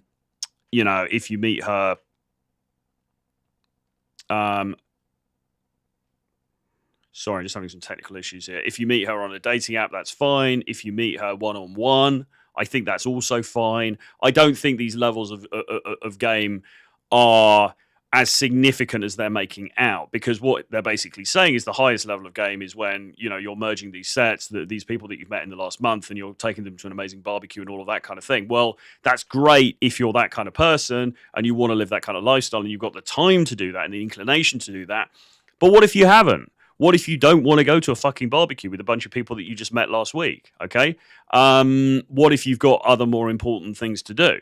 So we want to think about efficiency here as well. Okay. And obviously this is fine for these guys who are kind of doing this as a profession and they're traveling the world and et cetera, et cetera. Would it be my preferred route? Not really. What we're veering into here a little bit is what you might call social circle game. Those skills is important because you're right. You go on dating apps, you swipe left all the time. You may get a match, meet them in real time in person. The problem is those skills you need to actually cold approach are needed for the date. And if you can't go on a date successfully, then what's the point? So that's a good take. Precisely. Very, very, very solid idea. Yeah. And the other thing too, which I've always liked about cold approach, is you're kind of able to deal. Like let's say you're not the most attractive guy. Well, if you meet her in person, you're charismatic and you're able to tell good stories, you'll be able to make up for that, in person by being charming and charismatic. Which, real quick, Mr. Just so the audience can get an idea.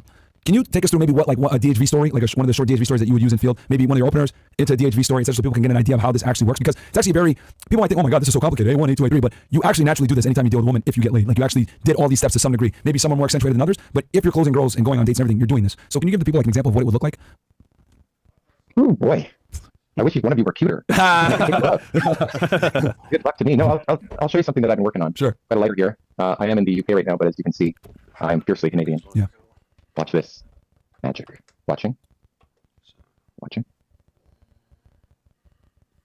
I've been working on that.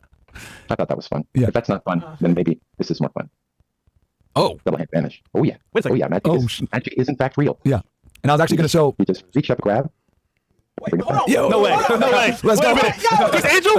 And live, magic on live is much more impressive than on video. Yeah. But yes, magic is in fact real. Just a little taste. Yeah. And actually, you can do it at home yourself. There's just a joke involved. Yeah. All you have to do is this. Get everyone's attention with it. Yep. Get everyone's attention with it first. You literally open up a group of girls, if it's a 5-set, with a lighter. Yeah. You open it with a lighter and then do the joke, and they expect magic, and you do that and you say, it's a miracle. That's it. Yeah. But it opens the set, and it opens it in a very clever way. It conveys your emotional state. Yeah. What is my emotional state when I'm joking with people? Mm. When I'm, screwing with them?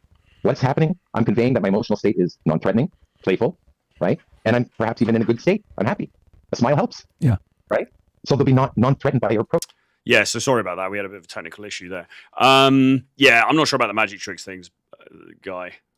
Some men are scary looking. Mm. They've got resting bitch face, as they say, also known as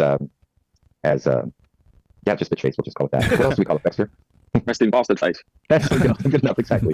So if we smile as a part of our opener, we convey our current emotional state, and we don't trigger fear of the approach. They don't fear us. So if you just don't smile, they're going to side on caution. That was the idea I wanted to get at. They're going to side on caution, and they're going to feel an adrenaline release. They're going to feel fear, and it'll come as social anxiety. So that's absolutely right. But like he said earlier, so you smile on the approach. Hey, hi, how are you? So that you're non-threatening. He said you get a 300% better hit rate if you do that, so that's cool. But then you want to tone down the smiling, because also remember he talked about the importance of willingness to emote. Okay, so you don't want to just have that smile plastered on your face throughout the entire thing, because once you're in and she knows that you're not threatening and she's accepted you into the conversation, then it becomes more like, okay, so tell me more about you.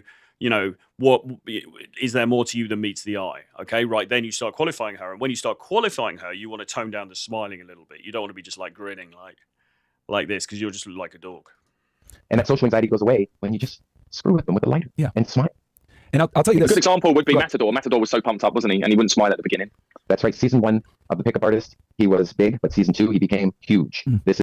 All right, so we've got a couple of comments here. So I Feel Half Naked says, if I approach, she says, are you doing the game, in a skeptical, nervous way, does that mean my subcommunication was not right, I suppose? Well, I mean, how many people are really saying that now? I mean, this book came out 20 years ago. Is a girl's really saying, "Are you doing the game?" I mean, I don't know. I don't really get that. I mean, if you're in a place where people are approaching a lot, like you're in Warsaw or in Zloty Tarasi or something, then yeah, girls will have been approached before, and they'll sort of be like, "Oh, are you?" Sometimes they might say, "Oh, do you do this all the time?" Whatever, and you've just got to play it off. You're like, no, only to. Do you speak to all the girls like this? No, only the cute ones, or something like that. Just play it off as a joke. It might mean that you're being too robotic, or you're seeming too sort of. You're not seeming natural enough when you're doing it. That could be the problem. But I don't think girls really. Do girls even know about the word the game anymore? I mean, I don't even know if it's a thing really. And then he says. Requiring to do all these, as Mystery says, feels like forcing you to do a job that you're not destined to do. I don't know what your opinion, but I believe everybody's born to be good at something. Well, I mean, I'm just not. I mean, call me an old curmudgeon. I'm just not particularly keen to be going to a barbecue at 2 p.m. on a Saturday with a bunch of people I only met this month. It's just not really. It's not really my deal. Like, I'm relatively social, but I'm also somewhat introverted. I've also got other shit going on. And when I actually met Mystery in Ukraine, funnily enough, prior to the war, and one of the things that he said was the magic happens when you merge sets.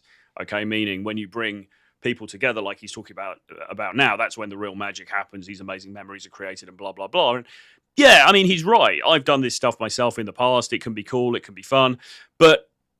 Also, who's got time for all this shit? That's the other thing. I tend to cater for busy professional men who have a lot going on. They've got a lot of responsibilities. Maybe they have a very, challenging job or business or career. They might be traveling a lot for work. They might be doing different things. They just haven't got time to be out at a party in the Hollywood Hills until 8 a.m. and then going to a barbecue or a pool party with a bunch of random people the next day. It's just, it's too much. We need to use the fundamentals here, but we need to focus it down, okay? Or many of us do anyway, and many of us would prefer that. But again, I think it depends on your temperament and where you're coming at this from. This is my co-star and wingman on The Pickup Artist TV show. Anyone who's watched that show will know how big Matador is. And if he doesn't smile, he's carrying what appear to be his arms are guns. So he walks into a room and it's very intimidating. And he, had a Hollywood smile. He had a celebrity smile. And that was so charismatic that women were not threatened by him. They were drawn to him. That's a learning lesson. The smile goes a long way. Yeah.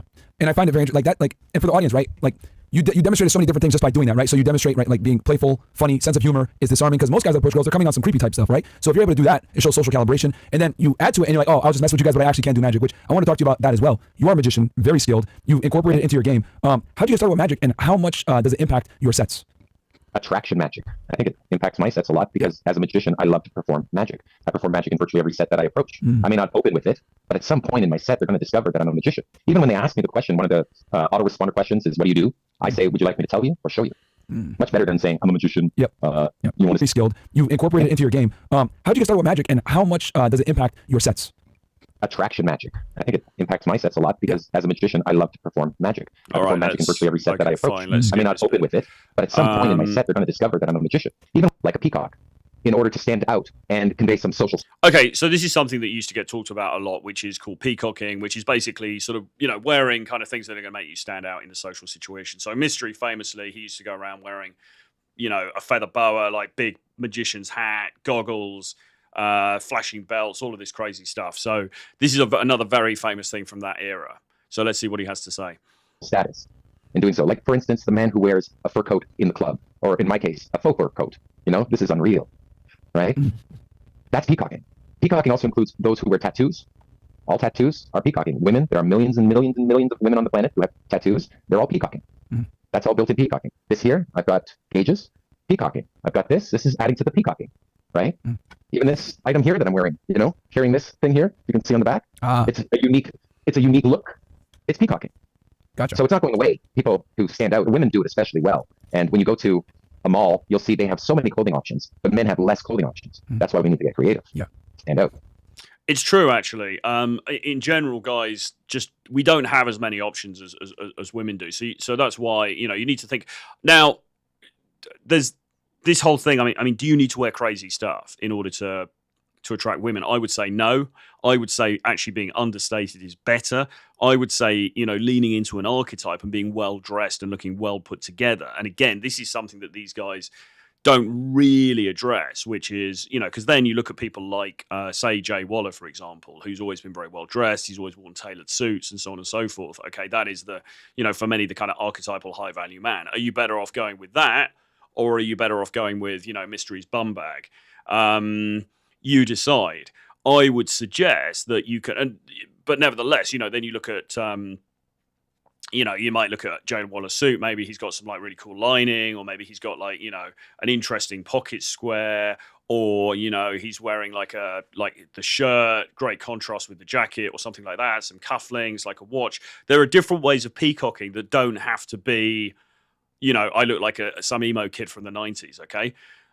So bear that in mind as well. So that, yes, the peacocking idea is solid, but how are you peacocking? Like, I think that I peacock quite a lot. Not necessarily so much today, but I peacock. I'll wear jewelry. I'll wear things that I regard as like nice suits. I'll wear different stuff. I'll wear things like I've got my white suit. I've got my white suit jackets and stuff like that. I'll sometimes wear it with a vest, maybe a chain, different things. I would regard that as peacocking, but it's peacocking in a sort of somewhat more.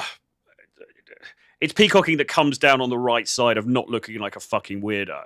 Okay, I think that's the point, because Mystery can pull it off very well because his social skills are at a very high level. But if you go out and you look a bit fucking weird and you're trying to do this stuff, but you don't have the talent for it, then you're not going to be in a very good place. Okay, because also as well, women. Also, here's the thing, right? Women like good guys who look decent, who they can take good photographs with and put them on Instagram, okay? Women like to be part of that power couple where you guys look fucking great. Like, I've taken some pictures recently with my girlfriend. We've been in some nice venues. We both look fucking great. It's like, that's an awesome photograph, right? They like that idea, okay? They like to be part of a good-looking couple. What they don't particularly like is some guy who's wearing some weird shit. It's not just going to set our world on fire unless you've got sufficient charisma to sort of overcome it, or she's sort of into a similar genre to you. Like, for example, the ring that he's got here and the earring, like I know plenty of girls I just don't think would be into that look, okay? I'm not saying it's a bad look. I'm not saying he shouldn't have it. It's up to him what he has. But there are plenty of women who, that's just not going to be their look, because they want to go for something a bit more classic, a bit more elegant, a bit more stylish, okay? So and that's the thing as well, right? So peacocking has always been about polarization, okay? You are going to put some people off, all right? So the looks that I have are going to put some people off, because some girls are very casual, or they genuinely are emo, or they're goth or whatever, and they're not necessarily going to be into my vibe. So remember that as being a downside, but also remember you don't try and copy somebody else. Certainly don't try and copy him. Try to instead find an archetype that suits you and suits your personality well, and then dress as well as you can within the confines of that archetype. It takes more social savvy, because when I paint my nails black, people are going to say, "Why do you paint your nails black?" Right? So yeah. So I know people that paint their nails. I know some guys that paint their nails, and it creates conversation for sure. It's not something I personally would do, but I get the point. To get used to the social, the heightened social. What's the word I'm looking for, guys? Social pressures? Okay, yeah. Pressures is a good enough word.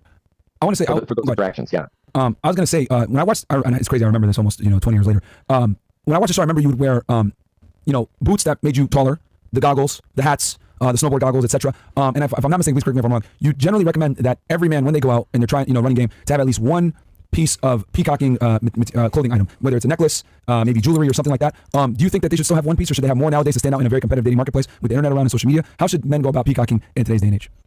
Well, the idea of wearing one is to say to people, wear at least one interesting item, and it could be a necklace, so that if a woman wants to approach you, you're giving her an open invitation to by her saying, oh, that's really nice. Yeah. What is that? Where'd you get that? And that is an indicator of interest. So really what you're doing is you're eliciting IOIs. Yeah, so I mean, Fresh does this very well actually, because Fresh always wears he's got the necklaces, he's got the watch, he's got I think he's got like a bracelet thing. So he actually, although he dresses quite plainly, he'll often dress in black, but he does do the peacocking thing with the jewelry that he wears. By peacocking. Gotcha. So I'll wear faux fur, and anyone else, any girl who wears fur will have me. It's like the fur club. Try it, you'll see, it works. We've got lots of footage, in-field footage examples of me running around Las Vegas in a fur coat, and while it looks ostentatious, it really drew a crowd. It allowed people to come in, meet me, interact with me, hug me, touch my fur, right? Ask if it's real. And I say it's unreal. Or do you know how many polyesters died for this coat? So I have my sound bites that are connected with my peacock gear. And you should have sound bites ready to respond to when they ask you about your necklace. It should be more interesting than I bought it at the mall. Yep. Yep. Mall. Much better than that is needed, right? But even more powerful if you have two girls on your arm and you're peacocked. Yep. Yeah, huge demonstration. Rockstar status. Yep.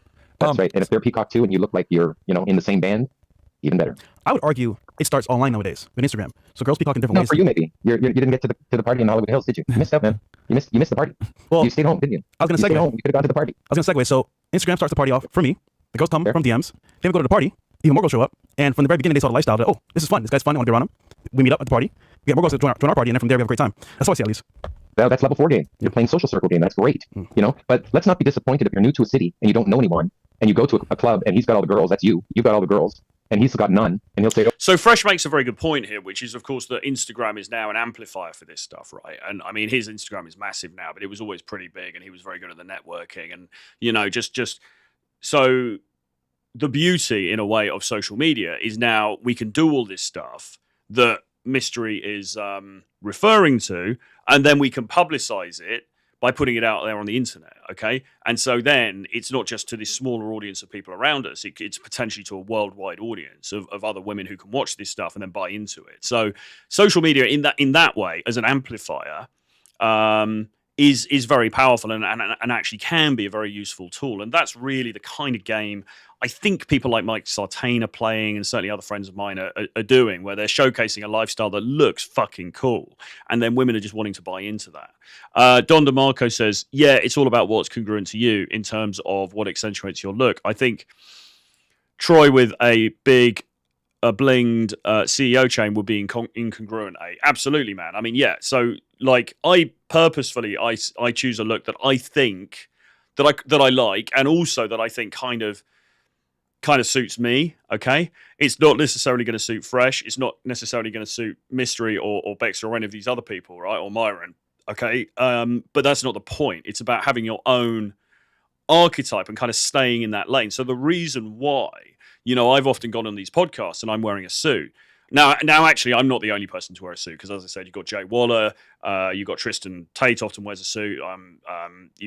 Andrew sometimes wore suits, I think. So it's not like I'm the only person who's ever worn a suit, but I will often go on these podcasts and there'll be a bunch of people and they're wearing t-shirts and they're wearing, whatever. And I'm sitting there wearing like a white suit or a cream suit or something, and I look fucking different. But that's the point, because you want to have standout within that environment, okay? Equally, I've been to the club in Colombia and I've worn a white fucking suit.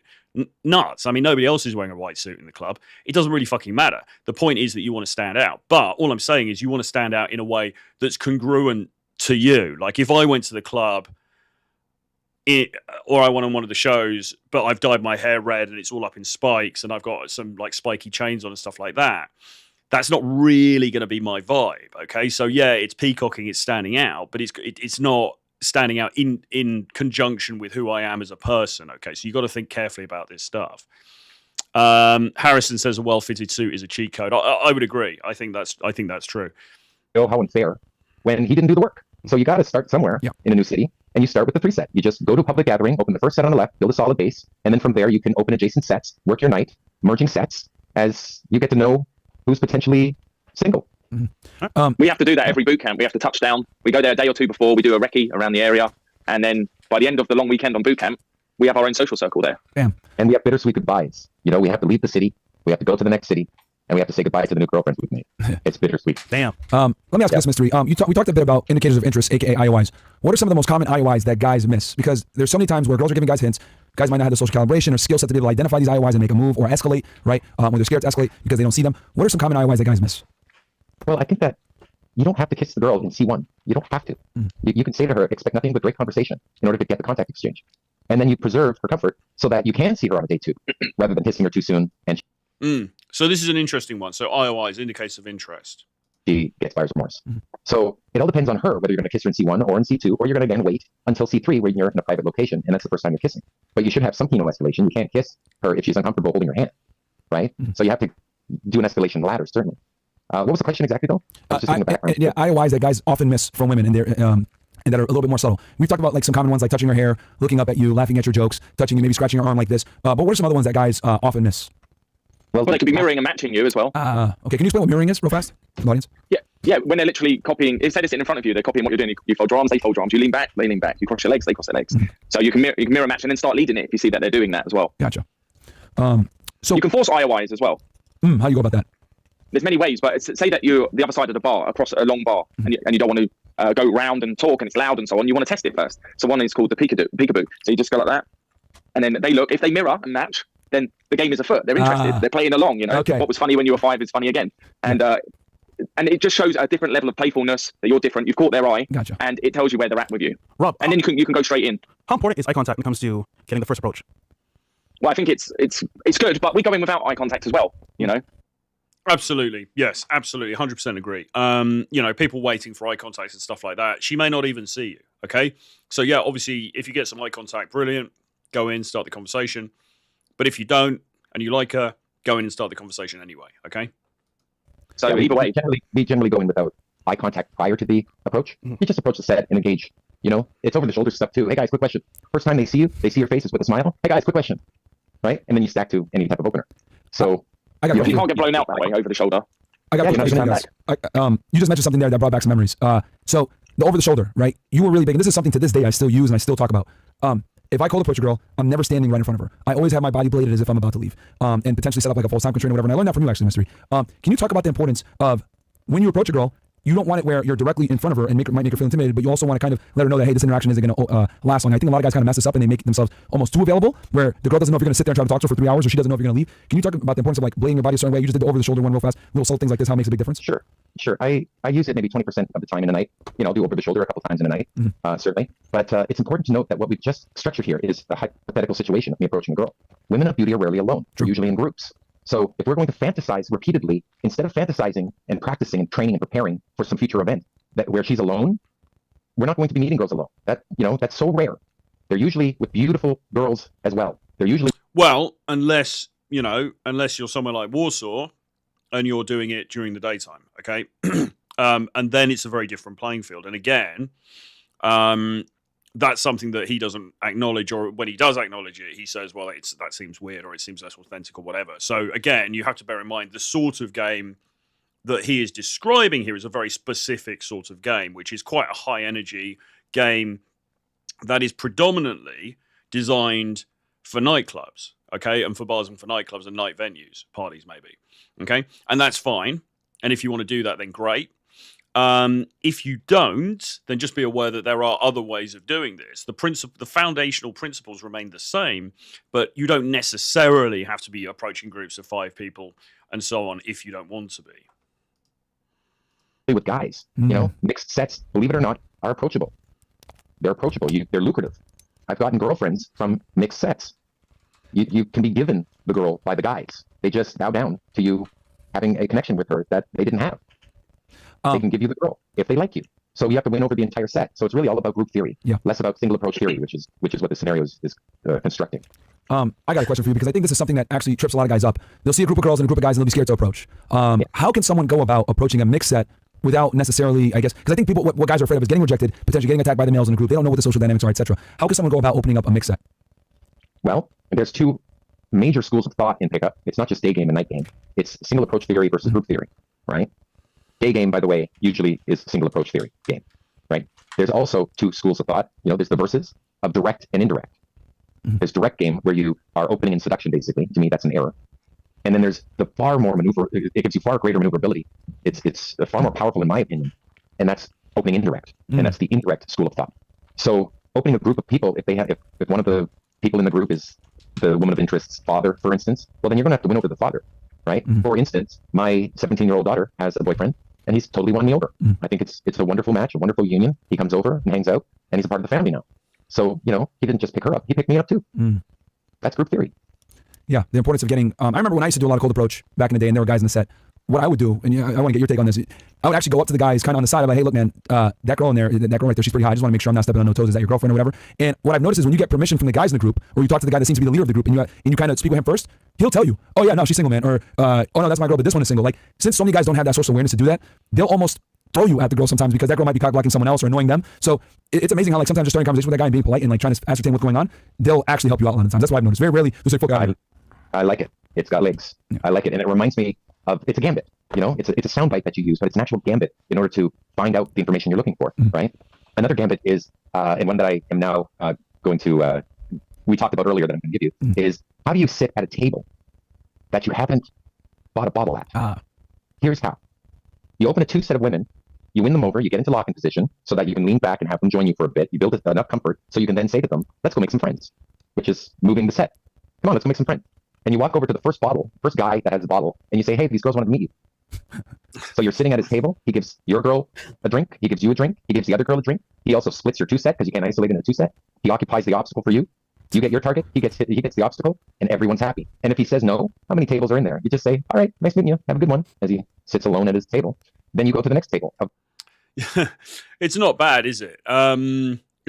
Although how many guys are actually genuinely just sitting on their own on a table that they bought? I mean, usually there's going to be other people there. The danger, of course, of doing this is then his good-looking, ripped friend arrives, and then they steal both of the girls off you, and then you're left with your dick in your hand. But I mean, it's quite a nice little gambit.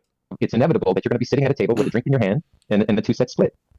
Nice. Isn't that a good game plan? No, that's actually really clever and really smart. And we always get on a VIP table, that's for sure. Yeah. Yeah, it's amazing how if you walk in with some girls, the doors that open up for you. And I can only imagine if you have 3 or 4, they won't even probably think twice. Oh yeah, okay, guys, come on in, man. Thanks. Mystery, you just expose how I do clubs for free, basically. I go to clubs with girls and I get in for free, and I go to tables for free doing that same exact method pretty much every night. That's fantastic.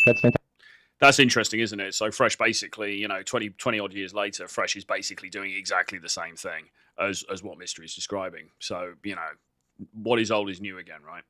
And the truth is, everyone's happy. Yeah. I have a game plan. Who goes and parties with a wing? Myron? Not as much anymore. No. But it's been a while since I've actually went to the club and ran game like that. Well, I have a good game plan when you have a wingman with you. Sure, please. Instead of the two of you opening a set together, what happens is one of them, one guy talks while the other guy shuts up and stands behind the other guy, right? The first guy. The first guy has his back to the second guy because he's talking to the girls. So the second guy is lowering the first guy's value, right? And if the first guy can't open the set, the second guy doesn't get a chance to open the set. It's not right. Work your own sets. Separate when you go in. Dexter and I, we separate sometimes before we even get to the bar. We'll separate. We'll open adjacent sets and then draw them back to each other. Gotcha. So when I get to the point 5 minutes in, when I say, hey, let me introduce you to a good friend of mine. He's in here. He already has girls with him. So he looks cool. Yeah. So my value raises. And then vice versa, he does the same thing. So he's got girls and I've got girls. But what he'll do is he'll big me up to one of the girls. Yeah. One of the girls he's met. And I'll do the same for one of the girls, the prettiest generally, or the one that I think is the most compatible with my best buddy. And I'll big him up. So we do accomplishment introductions for each other, and then we mix that with you, Rob. And then you can go straight in. How important is eye contact when it comes to getting the first approach? We've done this. Sorry. Well, I think it's good, but we go in without eye contact as well. Let's have a look at this. What do you guys notice is the biggest mistake that most guys make during this pickup process? Well, the first one is they don't smile on the in. Oh, okay. That's the first one. They don't have to smile the whole way through the set. Next, and you shouldn't smile the whole way through the set, but yes, smile when you go in. Is they don't apply structure to their game. Okay. Wow.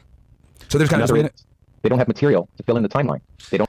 Okay, so that is where the fundamental, difference is going to apply to the people who think that this should be this structured thing, that you should have material that you've got to fill in the entire set. Now, I know, someone like Baxter has hours and hours worth of material that he could recite. He could probably be in the club for, I don't know, 24 hours, and he wouldn't run out of material that he's memorized that he can recite. That's one way of going about it. Okay, that's the method that they recommend. Another way of going about it might be to say, well, actually, no, I'm not going to do that. I'm going to have certain gambits that I will use commonly, but also a lot of it I'm going to lean on on improvisation for, and actually my improvisation skills are the thing that I'm going to work on, because then it's going to seem more authentic and it's going to seem more real, and it's kind of going to be more fun for me as well. Don't have gambits. They don't have opener gambits. That is to know your opener, to know what you're going to say before you have even left the house, never mind before you've approached the set. That's a failure, not knowing what to say. You'll be much more confident in opening a set if you have an opener.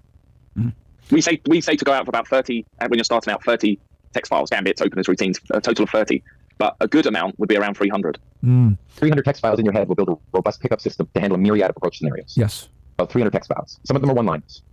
You know, like if I drop something by accident, I'll say, leave it there, it's being punished. Yep. Right?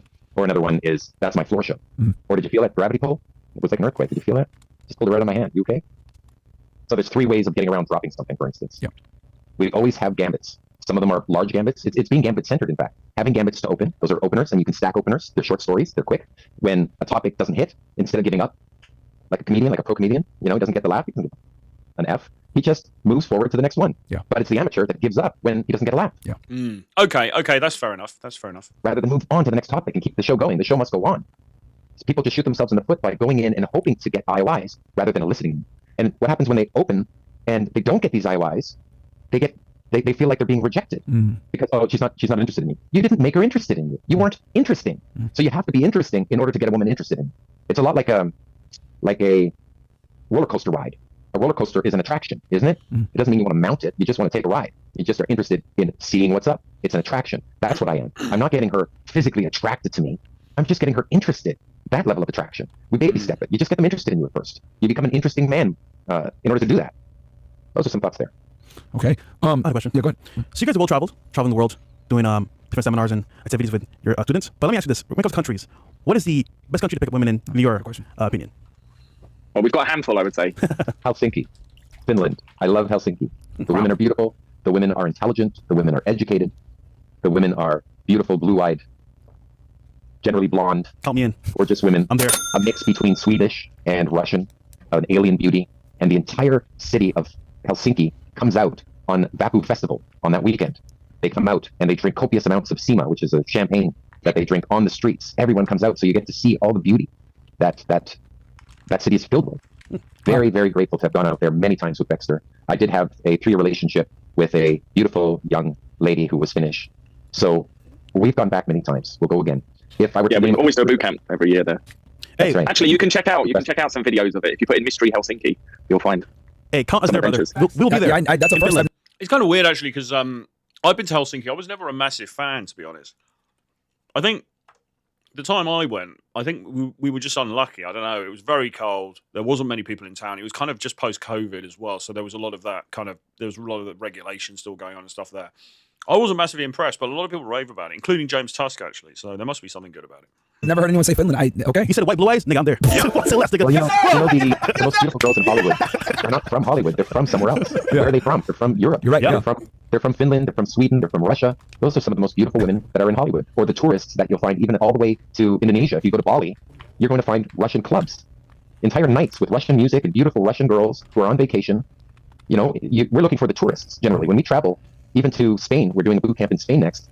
I'll be focused mostly, respectfully, on the tourists that show up there. Yeah, so anywhere in the world will do, as long as it's a target-rich city, a target-rich venue that we go to. 2 cups a night, sometimes free. That's right. We do many venues per weekend, so that we keep it fresh and we keep it busy. Keep it fresh. I like that. Yeah, real quick. What about Baxter? What's your favorite place, Baxter? Yeah, Baxter, yeah, for you. So we know mysteries of Finland. Helsinki as well, Moscow, St. Petersburg, Kiev, Odessa. Okay. Yep. All very, very solid places. So he has by the sounds of it, he has a penchant for the European side of things. So Moscow, St. Petersburg, Kiev, Odessa, fantastic. Obviously problematic right now, but mind-blowing places to go. Which is in Ukraine. Yep. Anywhere in Scandinavia. Okay. Iceland's amazing. Gotcha. What is the worst place for you guys that you dislike? In your opinion. For pickup. I don't want to diss anywhere really, but keep it real, man. You can say it. Keep it a bean. America, the UK, whatever you guys, what do you guys think? It's the worst. what's the worst for your brain? Oh, I know. I'll give one. Yeah. And I love the city, but the women aren't. For you, for me, San Francisco.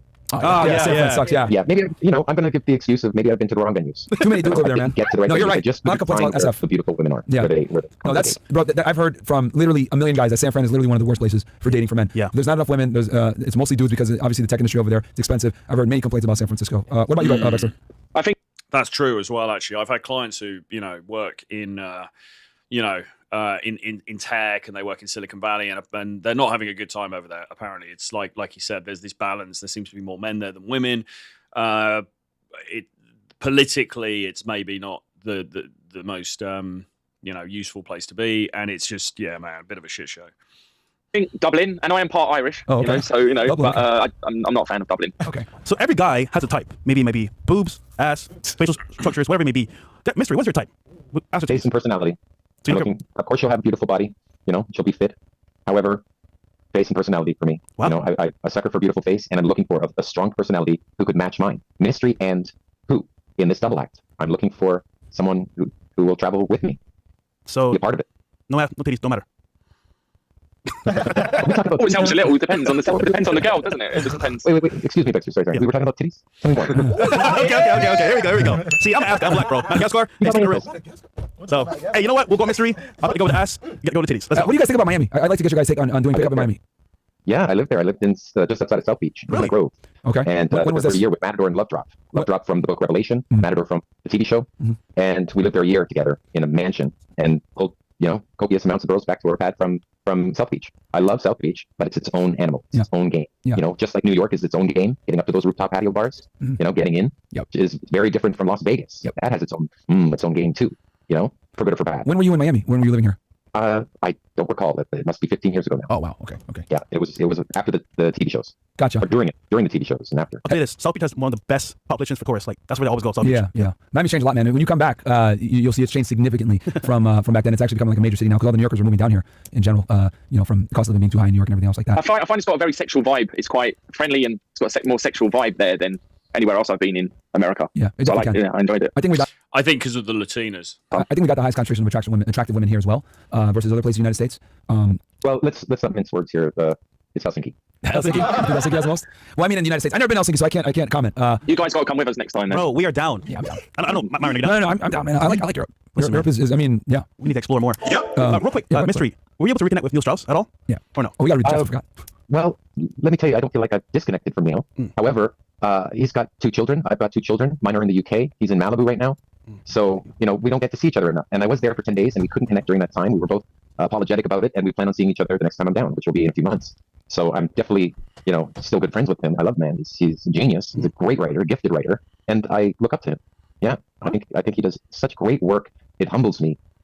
I've written books too, but his books are, I can easily say it, his books are damn good. Book the Game. Hey, did you hear it? Maybe turned into a movie. I heard that years ago with James Franco playing me, but that got scuttled. It was written about in the Hollywood Reporter, though, so I thought that it was really going to happen. So that's still pending with Neil. Perhaps that will one day come out. One of his books has already turned into a movie, and that is The Dirt, about Motley Crue on Netflix. Maybe they'll do more. That'd be dope. Last thing from me before we read the chats. Rob, you met Mystery back in the day, but what told you, like, obviously, he was with girls, you met him out in a game, but what told you, what, this guy right here is going to be my partner, we're going to ride up to the sunset, make seminars, make people happy, change their lives. What told you that Mystery was that guy for you? Well, I mean, I was working as a director in a pickup company already in London, and Mystery was doing a book tour, and I was running VIP clubs all over London as well. So I said, I've got a space for you, and afterwards everyone could just party in the VIP club. So Mystery came down, met over 100 people, did a free 2-hour talk, did autographs, pictures, and then we met a couple of girls, bounced somewhere else, and then somewhere else, and decided to be wingmen for a while, went on the road, did a few boot camps, and then just kept doing them. The rest was history. Wow, simple stuff. All right, Yeah. I like it. Yeah. Guys in the chat. We have similar sensibilities, right? We've got commonalities. We both absolutely love women. Gotcha. So guys, I'll read the chats real quick. If you guys got questions for these 2 legends, let me know. Get them in now, and then we'll close out here soon. Camp Time says, as a coach, it's insane to me how some parents treat and look at their kids. A lot of these kids' home situations are ridiculous, not from a living condition standpoint. A lot of these kids are mentally fucked up because of what the parents did to them. SMH. What is that from today? Yeah, that's a random one. That's okay. random. Okay. Glock, Geek to Sheik goes, Mystery is one of the godfathers of the PUA RP movement. I remember watching old vids of Mystery Style, Love Drop, Bad Boy, Matador. Such great content, and the tactics can still hold up to this day. No, for sure. Where's Matador now, actually? Where's he now, Mystery? Matador. That's a very good question. The truth is, 15 years ago, he dropped me off at the airport, and we said, see you on the flip side, as we normally did. I went to Toronto, and I've never spoken to him since. Wow. His ex-girlfriend was asking me where he was, so he hasn't been social. There's no social media for him. I did hear through the grapevine, through a friend of a friend, that he had a child, and that was many years ago, so maybe he's busy. Understood. Wow. Okay. All right. Right where Rashad goes, Mystery, I read the game with you and Neil back in 2008 or so. You guys changed my life. I met my wife because of the Cube game. You are a fucking legend, man. Thank you. Hey, bro. Thank you. And then anything else? Yeah. Oh, two more? Okay. WFNF love from Canada. Keep the good shit up, y'all. Absolutely, man. Slim Mo Bob goes, boxing game a positive aggression that regular workouts don't. I'm a truck driver who's on the road and haven't boxed in a while. Do you think shadow boxing can help me maintain that fighter's aggression? Yeah, definitely can, but you want to be sparring as well. Anything else? No, that's it. Go on. Real quick, this argument, Mystery, you can help me here with this argument, in your opinion. I've been around a lot of celebrities, a lot of artists, and they tell me one place has the baddest girls they've seen. Now, you said, obviously, Helsinki, but they're saying Toronto. Oh. Tell me why that is, if possible. Toronto. Baxter and I have our last boot camp. We have just recently, in mid-January, completed a boot camp in Toronto. Negative 17-degree weather. Damn. Man. That is really going over and above. But party's still happening, guys. Yeah. You know, don't let the rain, don't let the snow, don't let the hail stop you from getting to the party. It's what we call grind to find. We grind. The grind is logistical. It's getting to the party. It's letting go of all the baggage and excuses to not game. Yeah. And that's a part of grinding. So you have to get through the rain to get there. And once you get there, you are in a bubble of love. So 90%. That's quite good, isn't it? Grind to find. I quite like that. I quite appreciate that. Is grind to find, and 10% is bubble of love. And some people give up in the grind. They just give up. They don't get to the venue, so they don't even have a chance to face beauty head on and strike her heart. Wow, that's powerful. No, that's So Toronto, yes or no for hotties? Yes, no, Toronto. There's some gems. Rooftop patio bars? Yes. Toronto has some beautiful women there. But I'll tell you, generally, it's a great city. If you go with a girl to that city and you go explore it together, I think you'll have way more fun than going there specifically for pickup.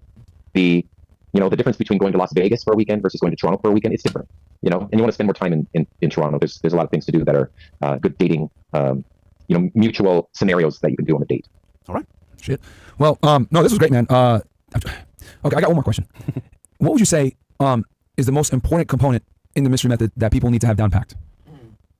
I think the 5 keys. Okay. If you get the 5 keys down, the first is structure, which we talked about. The second is material. The third is the delivery of that material. A very important key is the delivery. Tonality. Absolutely, 100%. So many guys fall down on delivery. All that. Right? Tonality, pacing, pauses. Yep. Adding pauses to draw people in, to turn it from simply stimulating the set to captivating the set. There's volume and velocity. That's another key. Volume is how many sets you do in a night, and velocity is how much time you waffle between sets. So you want to capture, your time, like use your time wisely, and have many sets in a night. If you're a newbie, I would recommend a dozen sets a night, 12 sets a night. Yeah. That's the game. Yeah. When you read the book, The Game, what was the game we were playing? The game was 12 sets a night. So that's it, 12 sets a night. And that's interesting. That's something that I think that everybody can aspire to, right? 12 sets a night, 12 interactions. You go out, you say, right, tonight I'm going to do 12 interactions. I think that is doable. I think anybody can do that. Anybody can aspire to that. So it's nice that he sort of delineated that there. And out of that, we would try to draw as many cool groups, are they cool, to our after party, which was at Project Hollywood. Yeah. So that was the game. The game was 12 sets a night, 4 nights a week. You go out more than you stay home. And that was to develop a skill set, not just a numbers game to get lots of girls, but rather because some of them had tough times getting girls with the game that they were using, so they had to develop game. And that takes practice. Yeah. So you go into a nightclub environment like a dojo, like a practice ground, in order to socialize, get your social skills up to speed for a time in the future when a woman of particular quality comes along, you'll then have the skill set to attract her. Yeah. Well, I would definitely like to do a part 2 in the future. I think we gave you guys just kind of a snippet of the structure and the game and everything else like that. But I don't want to take up too much of Mystery's time because, guys, he's on UK time. It's very late over there. Mystery, where can people find you? How can they get in contact with you and Baxter? Please let them know. Well, we're doing a boot camp in Barcelona end of the month. And if you'd like to train with us live, I think the number one advice I could ever give is seek a mentor. And in this case, seek 2, Mystery and Baxter. We'll be in Barcelona end of the month. You can reach me at Instagram. My Instagram handle is AskMystery. And you can find my content, that is, my digital store is filled with pickup-related content that I think you'd find very helpful in my digital store. It's at askmystery.com. Bam. Guys, he is Mystery. He is Baxter. We had 2 legends on the pod. Definitely want to do a part 2 on this where we get even more into the structure and how to do this. But guys, thank you so much for coming on the pod, man. It was literally an honor. I've been waiting to do this interview for a very long time, and I think the audience was definitely enjoyed it. Got their pens and papers out and learned a lot here. Trust me, Mystery. I think you've read your book like 10 times already. He's a true fan of you, bro. Yeah, really. No, definitely. Like, bro, you can't talk about pickup unless you talk about Mystery. You just can't. So thank you for pioneering a movement, man, and helping guys understand women, because really, you guys did what a lot of psychologists and psychiatrists can never do, which is crack the code to attraction when it comes to intersexual dynamics between the genders. And you actually solved the mystery. Fresh. Come on, man. That's great. The bad jokes, man. It works, bro. It works. Tell you, it works. So, no, man, thank you guys so much, man. Guys, don't forget to like the video. Check these guys out. AskMystery.com. Check them out on Instagram. They're going to be in Barcelona at the end of the month. I definitely highly suggest if you want to go ahead and get your cold approach up, these are the originators. Get with these guys. Go out to Spain, meet some beautiful women alongside them. We'll catch you guys on the next episode. Peace. Brilliant. Okay. Well, yeah, I think that was really good. Actually, that was really interesting. I mean, like I say, what are some of the key learning points from that? I think the foundational structure that he's talking about is absolutely sound. Okay, the fundamental principles that he's talking about, 100% sound. I think where you might quibble with it is, okay, do I really want to spend like, you know, the entire night out at the club? Do I want to be going to five different clubs a night and then a party in the Hollywood Hills? And then, you know, I'm waking up the next day and I'm going to the pool party and I'm inviting these people and blah, blah, blah. I mean, it becomes this whole lifestyle thing. If you want to live that lifestyle, great. If you don't, because either you are not inclined in that way because of the way that you are constituted as a human being, you know, maybe you're more introverted, you prefer more one-on-one type situations, then you can use the foundational principles that he identifies, but you can do it in a slightly different way. Okay, the way they seem to be describing it, it's very high energy, it's very extroverted. You've got to be very out there. You've got to be the entertainer. Okay, that works very well for some people. It works less well for other people. Okay, so I wouldn't, you know, try and force it. If you're somebody that, you know, you do prefer to have one-on-one conversations, then you want to go somewhere where there are, you know, that's possible to happen. I mean, if you lived in New York City and you're walking around, you could have multiple one-on-one conversations with women every single day of your life, and you'd never need to go near a nightclub, okay? You would still be using the same fundamental techniques that they're talking about here, but you'd just be doing it in a different way, okay? What happened when what they call day game, which is, you know, daytime approach, was developed primarily in London, actually, in the sort of mid 2000s, up to, you know, the 2010s. What they really did was they took the fundamentals from mystery method and they just modified them ever so slightly to make them more appropriate for a daytime, you know, back and forth interaction. Very, very similar stuff. The basics are always going to be the basics, okay? And Mystery Talk writes very eloquently about this in Mystery Method. That, you know, the stages of courtship are as old as time and they will remain basically the same stages, okay? Which is basically, you know, go in, create attraction, flirt, start to create some comfort, take her to, you know, a more secluded environment, seduction. Okay, that fundamental pattern is always going to be there. It's always going to be the same. However, how you do it and where you do it and the manner in which you do it is changeable, and that is dependent on your personality type. And look, you know, there's probably guys watching that and they're like, fuck, that sounds amazing. I can't wait to get a ticket to, you know, I'm going to get a one-way ticket to Helsinki. I'm going to get a one-way ticket to, you know, Las Vegas, and I'm just going to be partying the whole time and it's going to be brilliant. And then there's probably other people watching it thinking just, oh, Jesus, that sounds like a hell of a lot of work. I can't be bothered with all of that. And if you're one of the latter, then don't worry. You can still do this stuff. It's just you have to do it in a slightly different way. Anyway, with that being said, that was a great show. It's really great that Fresh and Fit finally got him on there and Baxter on there to talk to them. It's a shame they weren't in the studio, but I do think it was a great conversation nevertheless. They went through a lot of the fundamentals, well, all of the fundamentals there, really, and hopefully they will do a follow-up at some point. So very glad to have seen that. Any more questions, put them into the chat now. If you've got any comments on this stuff, any questions, any observations, write them in the chat. Otherwise, I'm going to get going, and we'll be doing another live stream next week at some point. I was looking. We're experimenting with different times at the moment. We might actually just stick to this time because it sort of works relatively well for me. But I'll update you on social media. We'll let you know on that. But we've got a bunch more static videos coming out as well. Yeah, okay, so look, make sure you subscribe to the channel if you haven't already. Give me a like on the way out. We've got 18 people in here now, so we want at least 18 likes on the video. Write a comment underneath. Let me know what you think about this episode. Hit notifications and share this content with your friends or anybody you think might find it useful, or indeed on your social media platforms. And I will see you again very soon. From me, Troy Francis, this is goodbye.